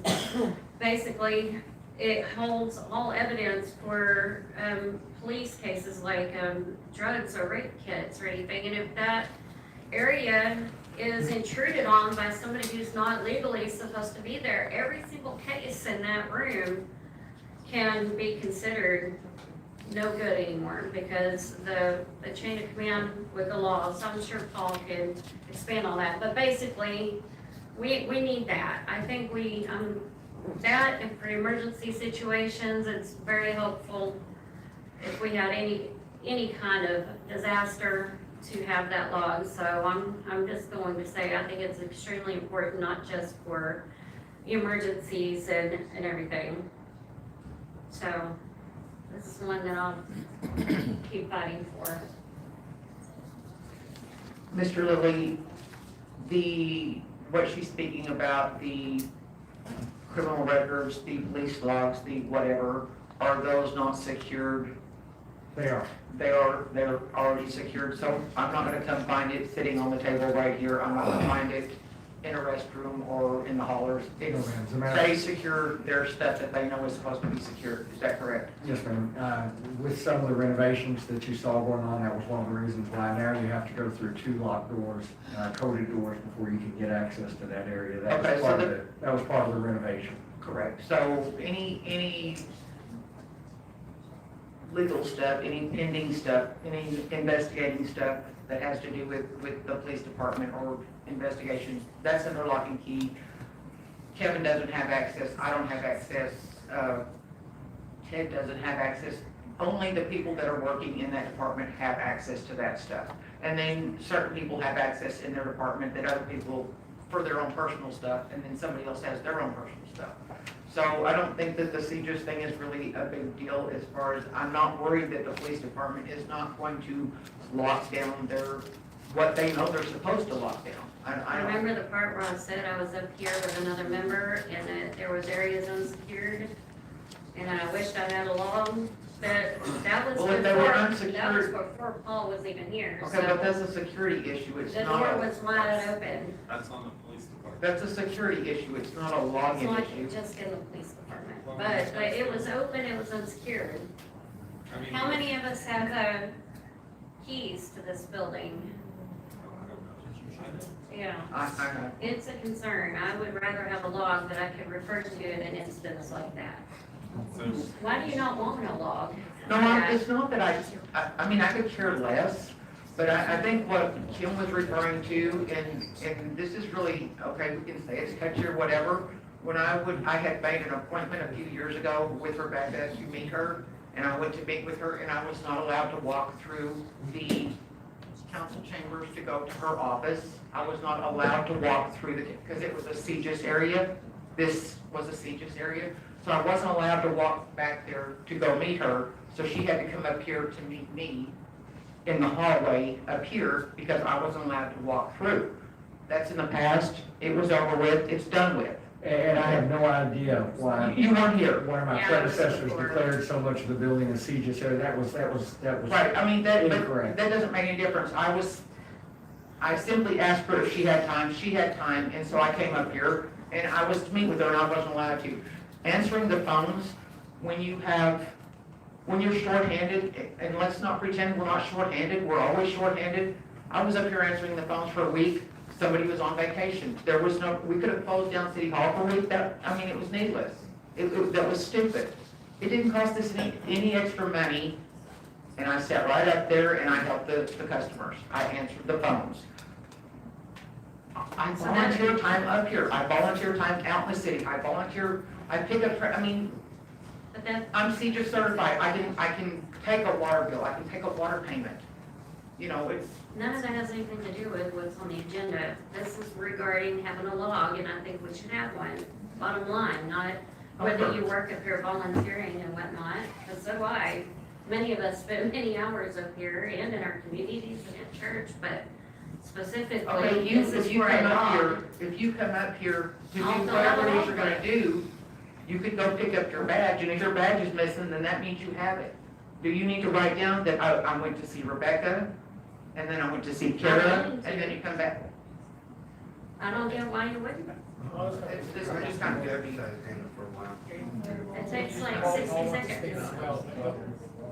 I just wanted to say that if this is easily resolved. I can make permanent badges for the elected officials to where you can go in, you can come in and out as you need, like an employee would.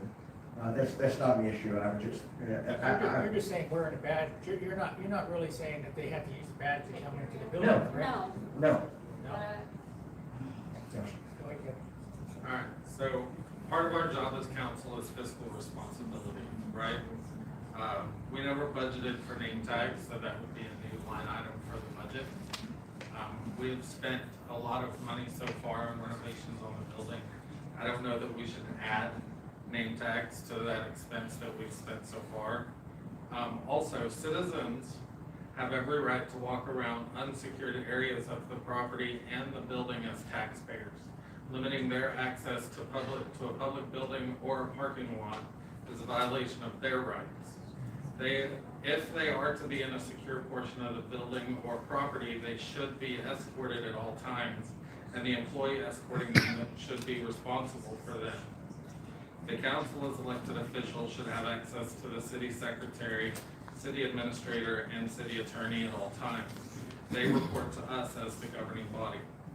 Any of us sitting up here should not be required to sign in to represent the voters. The P&Z are appointed by the council. They need to be able to meet with the city secretary to discuss items on their agenda, to review plats and discuss other planning and zoning topics. They should not have to sign in to be able to represent the council in their duties. Let's give you an example here. Just a quick example. Let's say there's somebody on this great list that I agree, everybody should have the access, great, but you should log in for it. If there is an emergency of any kind, whether it be Shelley who's coming in, because I know she comes up here and cleans and mops, if she goes in there and she falls and breaks her neck in the office back there and everybody locks up and leaves for the day, and suddenly we're getting, well, Shelley never came home today. And I'm not talking about just Shelley, I'm talking about anybody who's here. I want to know where we can find you, and if If y'all were here and in the last place that was to see you was at 4:55 p.m. on a Friday, I think it's a pretty good idea to be able to go back to the log and confirm that. And there's not a problem with filling out 30 segments of who you are and what you're doing here. Exactly. Well, why is that a problem? I think you should, because that, that's the only way with you guys emergency know. services, yeah, that's how it works. Anyway. You and I both, so your words and a postal service. Of course, we have badges to swipe, but you swipe the badge to enter the premises, you swipe the badge to leave the premises. That's Or fair. at all times, if there was a tornado or anything. I know. Yeah, I had a little sciatica attack, so Well, I'm and I trying gotta to. kind of agree there, Ed, I I'm mean, not gonna take any comments. I would like to add something I know, to your but statement. if I start doing that, I'm gonna have to let others speak. But I'm- nobody's addressing the question. I've been waiting for somebody to address the question. Answer her question. No, we haven't. Because the But anyway, you know, periodically we have tornado drills or fire drills. And a system like that gives management the opportunity to know who's still in the building or not. Granted, we're not as large as. Well, that's or what the I'm saying, postal this service. is, I mean, you can almost see everything from everywhere, so it's not that big of a deal. But also, citizens didn't have to sign in to walk into the post office, citizens didn't have to sign in Well, they're not walking. to be over able the to go. premises. They're allowed to walk throughout the public areas of that parking lot and inside that building, that's their right as taxpayers. That's all I'm saying. you're talking about the right, I don't see the problem with signing your name down, saying, I'm here. The law's a law, it's not they can do. Well, I mean, I'm not saying there's anybody's access to law. I mean, I don't know if we need badges and all that other stuff, I mean, the signing law. I really don't, you guys, I don't know if badges are necessary, but I like the idea of the signing in and signing out. I mean, why would you wanna know if a citizen came in to visit the city? you Yes, know? I agree with the mayor on that. They Badges, should, but anytime a citizen is walking through any part of this building that's a secured area of any type, they should be escorted by an employer, and that employee should be responsible for them at all times until they're escorted out to a public area. Like the lobby or something like that. Yeah. Yeah, and I'm not saying, Jennifer, I'm not saying I have an issue with signing my name saying I'm here, and then signing my name saying I'm gone. But if we're gonna talk about, I don't need to sign my name and say I'm going to be in the front office, I'm going to be in the secretary's office, and then go back and say I'm going to be in, Jennifer Rossi's office. I'm just No, here. you're I'm just here. here, and then I just leave. No, you're just doing here, Are you gonna require the citizens to sign in to come to a council meeting? This is simple sign-in sheet. that'd be a little. Well, I think that's not what they're That's a looking little at. different. We're talking about work hours. I think you're talking about coming in and visiting, you know, the city administrator or the mayor or something like that. I mean, I don't think, I don't think that the council should be required to say what they're here to do. Well, it wasn't about, Well, it's what you're here to do, just say you're here. No, it says individuals remain in designated area for the purpose of their visit and not move freely through the building. This is a very vague, It doesn't say specific details. I can hear the use of public. for the purpose of their visit. For the, Look, at the end of the day, you guys, we've actually used this city hall for community, you know, as far as going into the community room to have like games or Boy Scouts or Girl Scouts or whatever the case may be. So I think that those are areas that are not required for sign in because those are open areas. I can see that you're asking for somebody to sign in if they're wanting to go back to the back office to see the city administrator into the locked areas. But to come in, when you're coming in to pay your bill, no, I don't think so. They come in, pay their bill, they're gone. They don't need to sign in. I would agree with that, 100% agree with that. well, I was just looking at what was on the agenda, and it says, including name, intended content, and purpose of visit. If there's several, I mean, I don't have an issue with me saying I'm here and then me saying I'm gone. I got here at noon, I left here at 1. I don't have an issue with that. But if, well, I mean, but that's the deal is I don't need to necessarily say I'm here to spend 30 minutes talking to Becca and 15 minutes talking to Jennifer Rossi. And I don't mind saying I'm here and now I'm not here. But to go back and forth telling all my purposes because I might not do what I intended to do. I may end up sweeping and I meant to talk to Becca and I'm waiting for her to get back from the bank and so I just sweep. I mean, it's kind of ridiculous. It's just like happening at a school,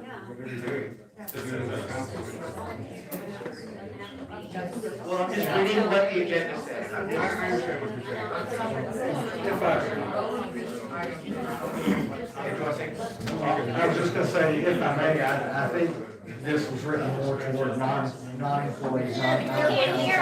Too many at a time. Can't hear. I can't hear you talking. I'm sorry. Mayor, if I may, I was just saying, I believe, I didn't put this on the agenda, but I believe the intent of it is not for city council. I think it's for general visitors and also, I can easily make an exception to that rule where, I agree, Ms. Swift, you don't need to put down what you're doing and who you're talking to every minute of the day. That's ridiculous in my opinion. But it would be nice to know, again, I didn't sponsor this, but it would be nice to know who's in and out of the building for security reasons. That would be excellent. And safety, And safety, emergency, yes. medical, that Yes. means council members too. I'll sign it. If I die in the bathroom, I'd like somebody to know. I'm Correct, here. but I don't think we need to know who you're visiting with and where you're at, just that you're in the building. Okay. That's just my opinion. So kind of like break it down for me on how, when would you have them sign the, Only when they're in employee areas, not in the public council area, not in the front lobby, that would be ridiculous. Anybody can come and go from those anywhere they want, but. so you're gonna have, okay, so we have, like in this building, we have employee areas in 2 different locations. Correct. Our city hall is not that big, obviously. So really, to be honest with you, I mean, with the changes you've made already, as far as the city hall, as far as making these doors and making it more secure, maybe you've already solved that problem that we had in the past, is my thought. That was my intent. And so maybe we can look at this a little bit later and discuss and see how it goes with your new construction, the way it's been set. That's just my thought. I mean, because you are moving people around, you are making changes to where people are sitting in different locations. The window is in a different spot now, we are not open on the other side of the building.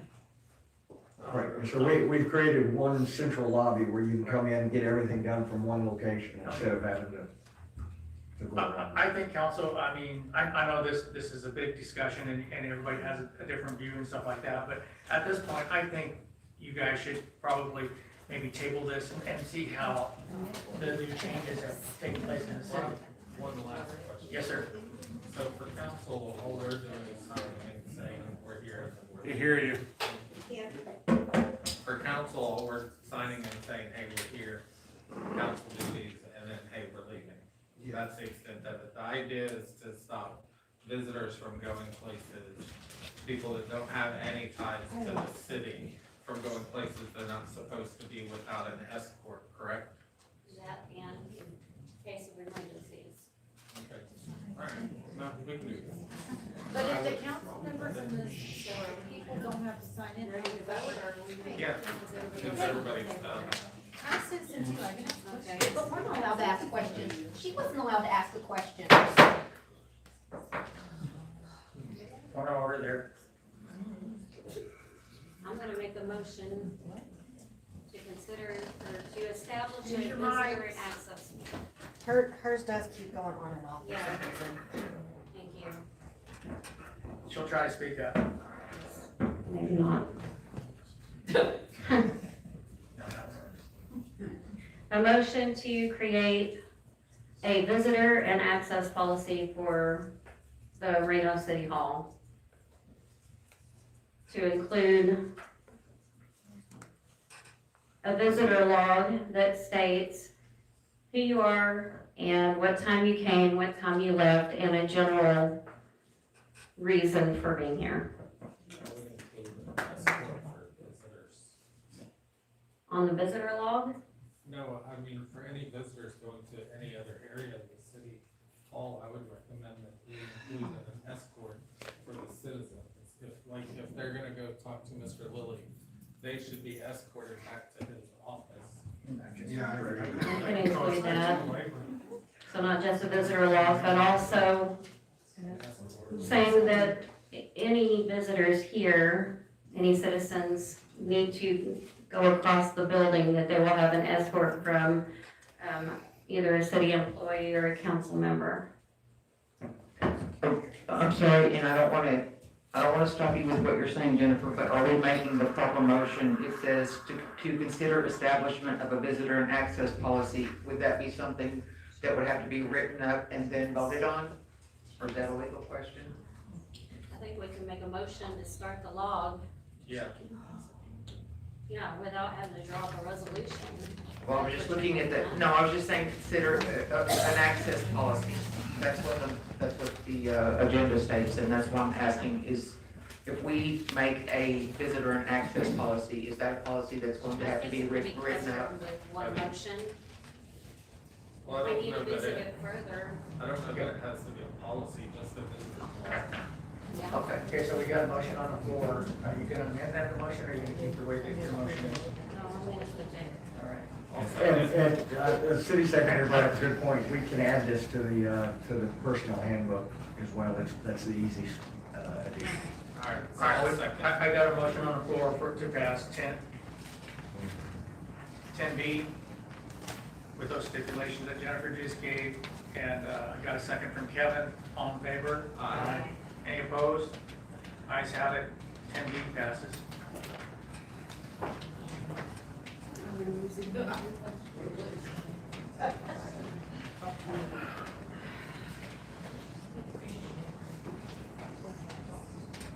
All right, moving on to item number 11.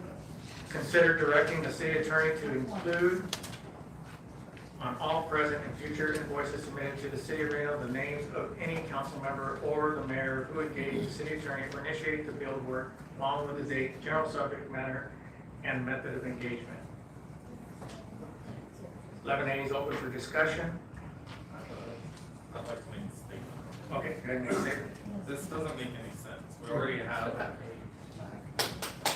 You got a broken mic in like this. mine's working, okay. All right, I'll put it in my mouth. This doesn't make any sense. We have a policy like any other government entity of what is required for an invoice to be considered valid. There's no reason to include that information, plus the council does not approve vendor invoices for payment. I think it's pretty important that the citizens know where their tax dollars are being spent.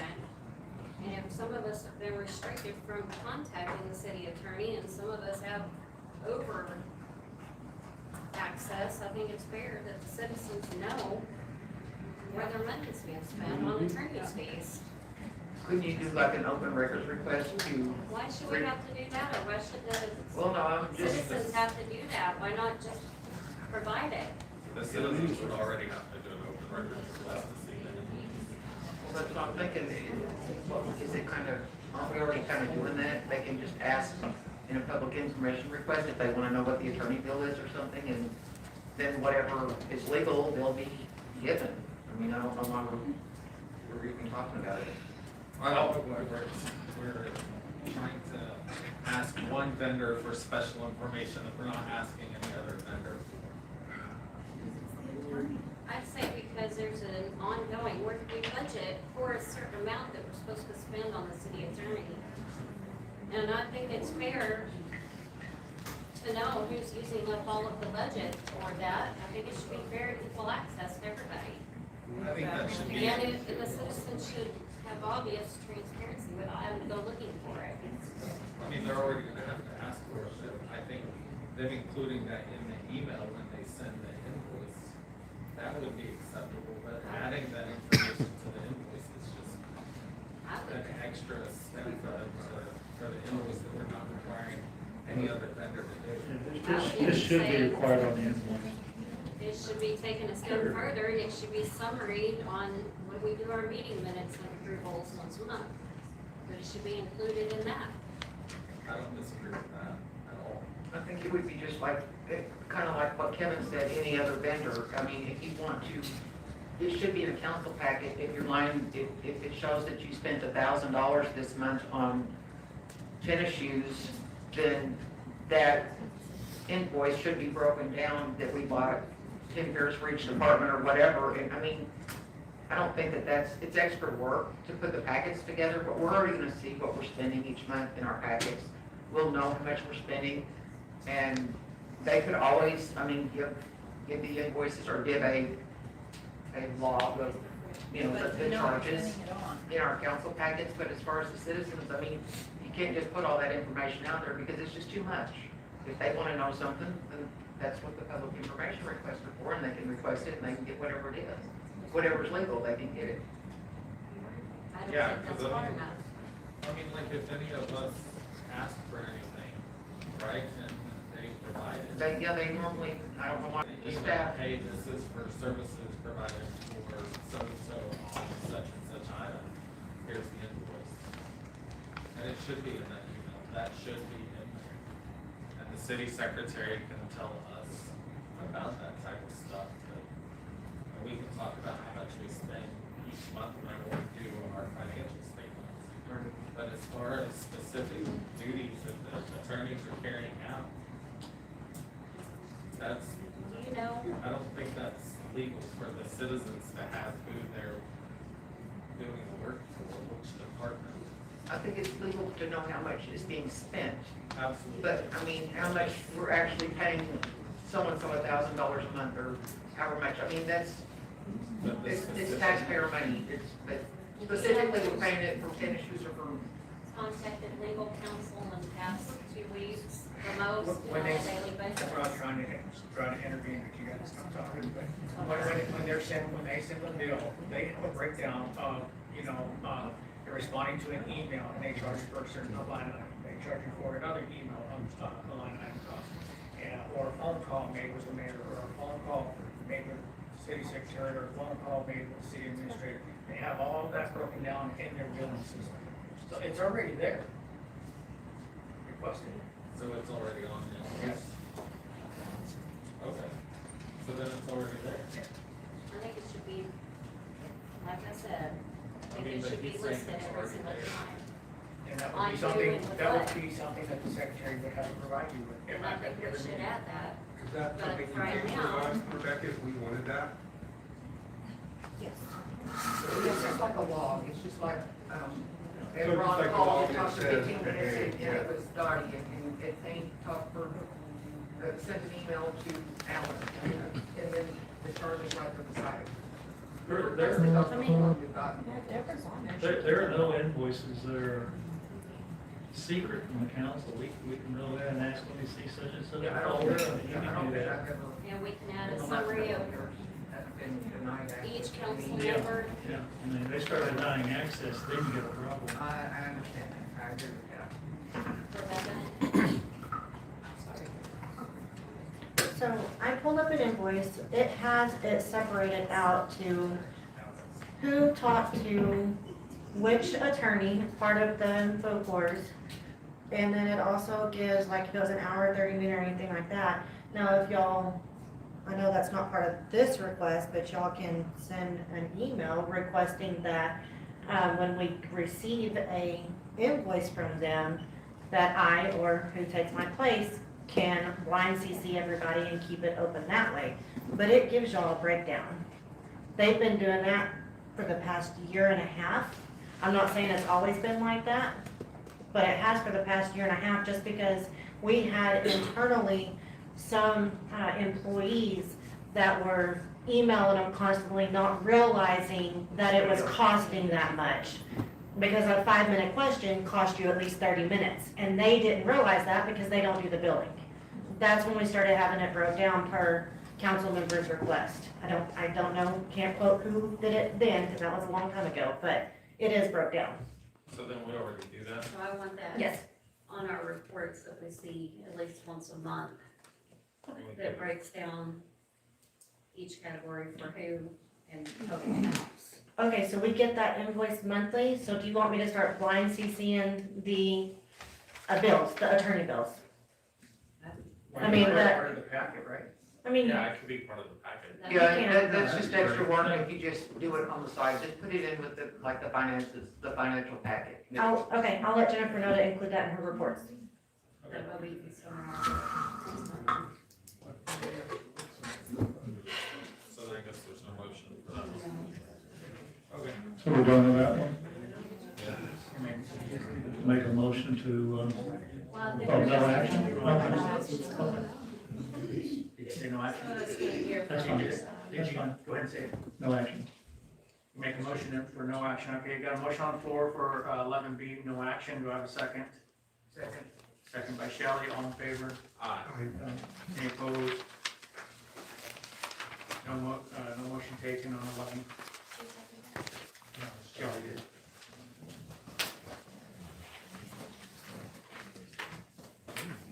Moving on to item number 12.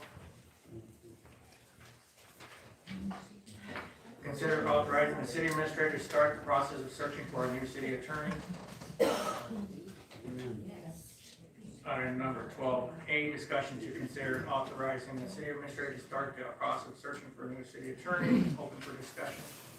I'm gonna say it, there has been multiple times we've been given information that has caused us to kind of get that in the butt. And one of the biggest examples, in fact, the one I felt like was the straw that broke the camel's back was on the tax rollback. And the amount, we were told we could only do a certain way, and so we followed that, and, well, boy, we all know how that ended up. And right after that happened, even when I was sitting at Victor's desk, he sent an email, and Dottie said, I didn't say that. He was like, yes, she did, and he pulled it up while I was sitting there and sent, yes, that, you did say that, and you sent the proof, but for a short time after that happened, we had all voted to have somebody else represent us, but we didn't have anybody at that time that was willing to represent us. And so we were assigned somebody else in the law firm, and then some time went by, and now it's back to being Dottie most of the time. Well, I think it's different, it's different. So, Yeah, I think but I'm getting emails that, information. I think we need to do what we've talked about doing for the past couple of years and hire a new law firm. And that being said, Tom, you know of a law firm that wants to take us on, correct? The same one that represents Azle and Springtown has voiced an interest in taking on Reno, yes. I would have. So my only concern with that, and I've told you this already when we met for dinner, we have contracts with Springtown and Hazel. And so my issue with us having the same law firm representing us and them in a contract negotiation, it just feels like that would be a conflict. Or would we have to get outside counsel? Yeah, I think under those circumstances, either, of course, that law firm has multiple attorneys, so. Yeah. But we could also, hire an outside counsel if we need, if that situation ever arose. But I agree with you, yes, sir, that would be a concern. There's How also, long have they been our attorneys? How long has this company been our city attorney? a very long time. This is The approaching. city secretary throughout says the year. before 2016. So, I mean, it would make sense Another that we post would of some look. new blood. There's no harm in, certainly no harm in exploring your options. It's entirely your decision, but there's no harm in seeing what else is out there. I would agree with that 100%. Yeah, we'll have a motion ready. Do you have a motion? Yeah. Is everybody done discussing? Alright, so I would like to make a motion for the city administrator to contact law firms to conduct an RFQ for law firms to represent the city. The RFQ should be sent to a minimum of 15 law firms, and the city administrator shall present all quotes received within 14 days of the RFQ being sent to the council. Did you say 15 law firms? Yeah, I mean, we're not necessarily gonna get quotes from all 15, right? Well, the problem. You'll be hard pressed to find 15 law firms in Texas that Well, yes, sir. are each and every separate for municipal affairs. I mean, you can go to general law, but If he can't find 15, that's fine. They need to be Okay. law firms that are fairly close, right? Agree. They need to understand general law. They understand municipal law, General law. municipal law, Right, right, it's two different things. kind of. Okay, so we got, So, 5? Right, so saying when they half of that, it seems like a great number to be reaching 15. When I did a search the other day in anticipation of this question, I found 7 that specialized in municipal law. Let's go with 7. That's a good number. That'd be I'm good. surprised I found 7. Yeah. Okay, So, all right, so we'll edit that to say 7 law firms. all right, I got a motion on the floor to consider our corporate city administrator to look at 7 law firms. Second. I got a second. All in favor? Aye. Any opposed? Motion passes.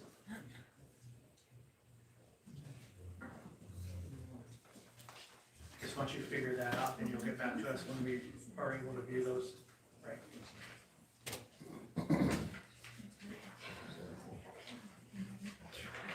Moving on to item number 13, consider authorizing the city administrator to take action on any outstanding or present code violation complaints involving the city officials, elected or appointed city employees or city contractors residing with the city limits.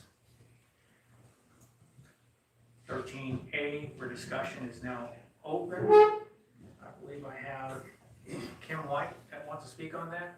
I'll wait till after. Okay, and Jordan? I'll wait till after discussion. All right. So, I have a statement. Yes. So according to the Code of Criminal Procedures, Article 2.13, peace officers in the state of Texas already have this power. And then targeting individuals based on their affiliation with an entity is a violation of Article 1, Section 3 of the Texas Constitution, a violation of the 1st and 14th Amendments of the U.S. Constitution. This would open the city up to federal lawsuits. Maybe we should allow the police department to enforce the complaints when they have time, and we should allow the city administrator to focus on water, roads, and police, since those are the areas that we need him to focus on, and he was hired to focus on.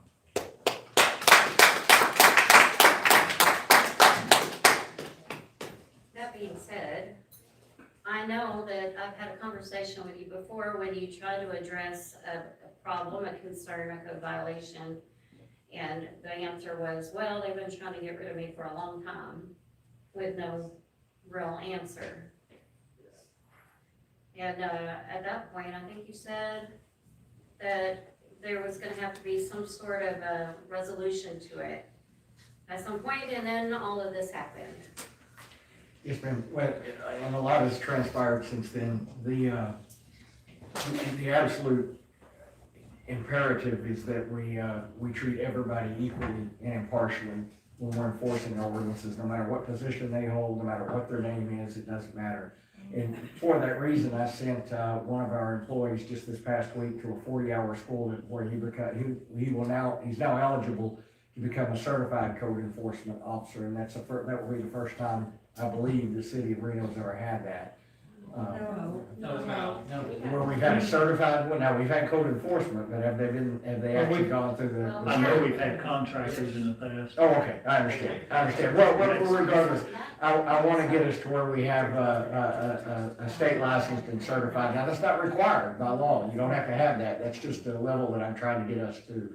But anyway, and our codes, if I can speak frankly, they're all over the place. We really need to revise our system of municipal codes from A to Z, because they're just, some of them have been amended, we've lost records, and it's just troublesome, and it bothers me. But it should be reviewed from time to time.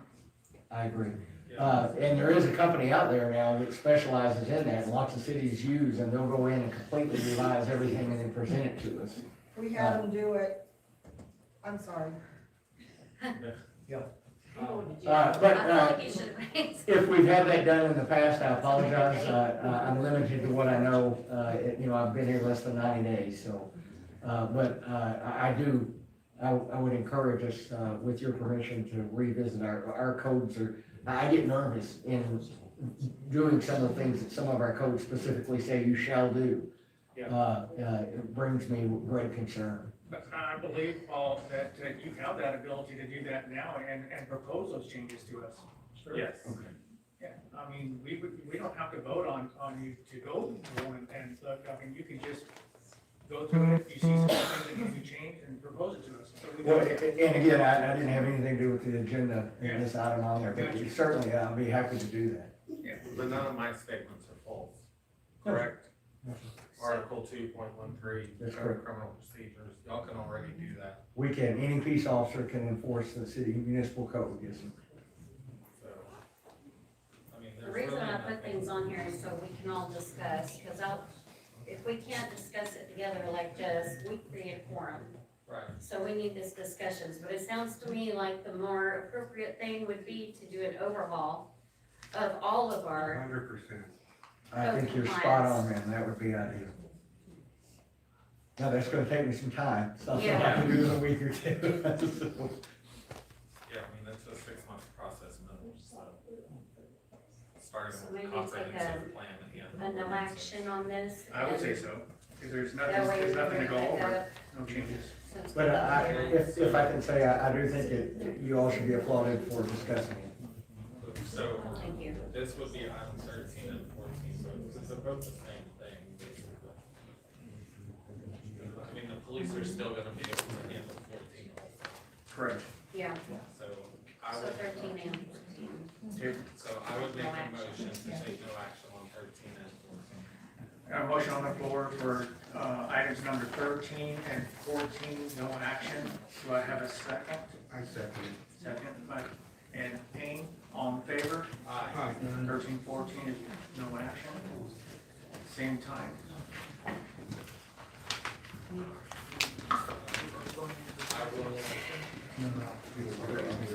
I will make a motion to adjourn. I'll second. I got a motion on the floor to adjourn. I got a second, all in favor? Aye. Any opposed? We're adjourned at, 9.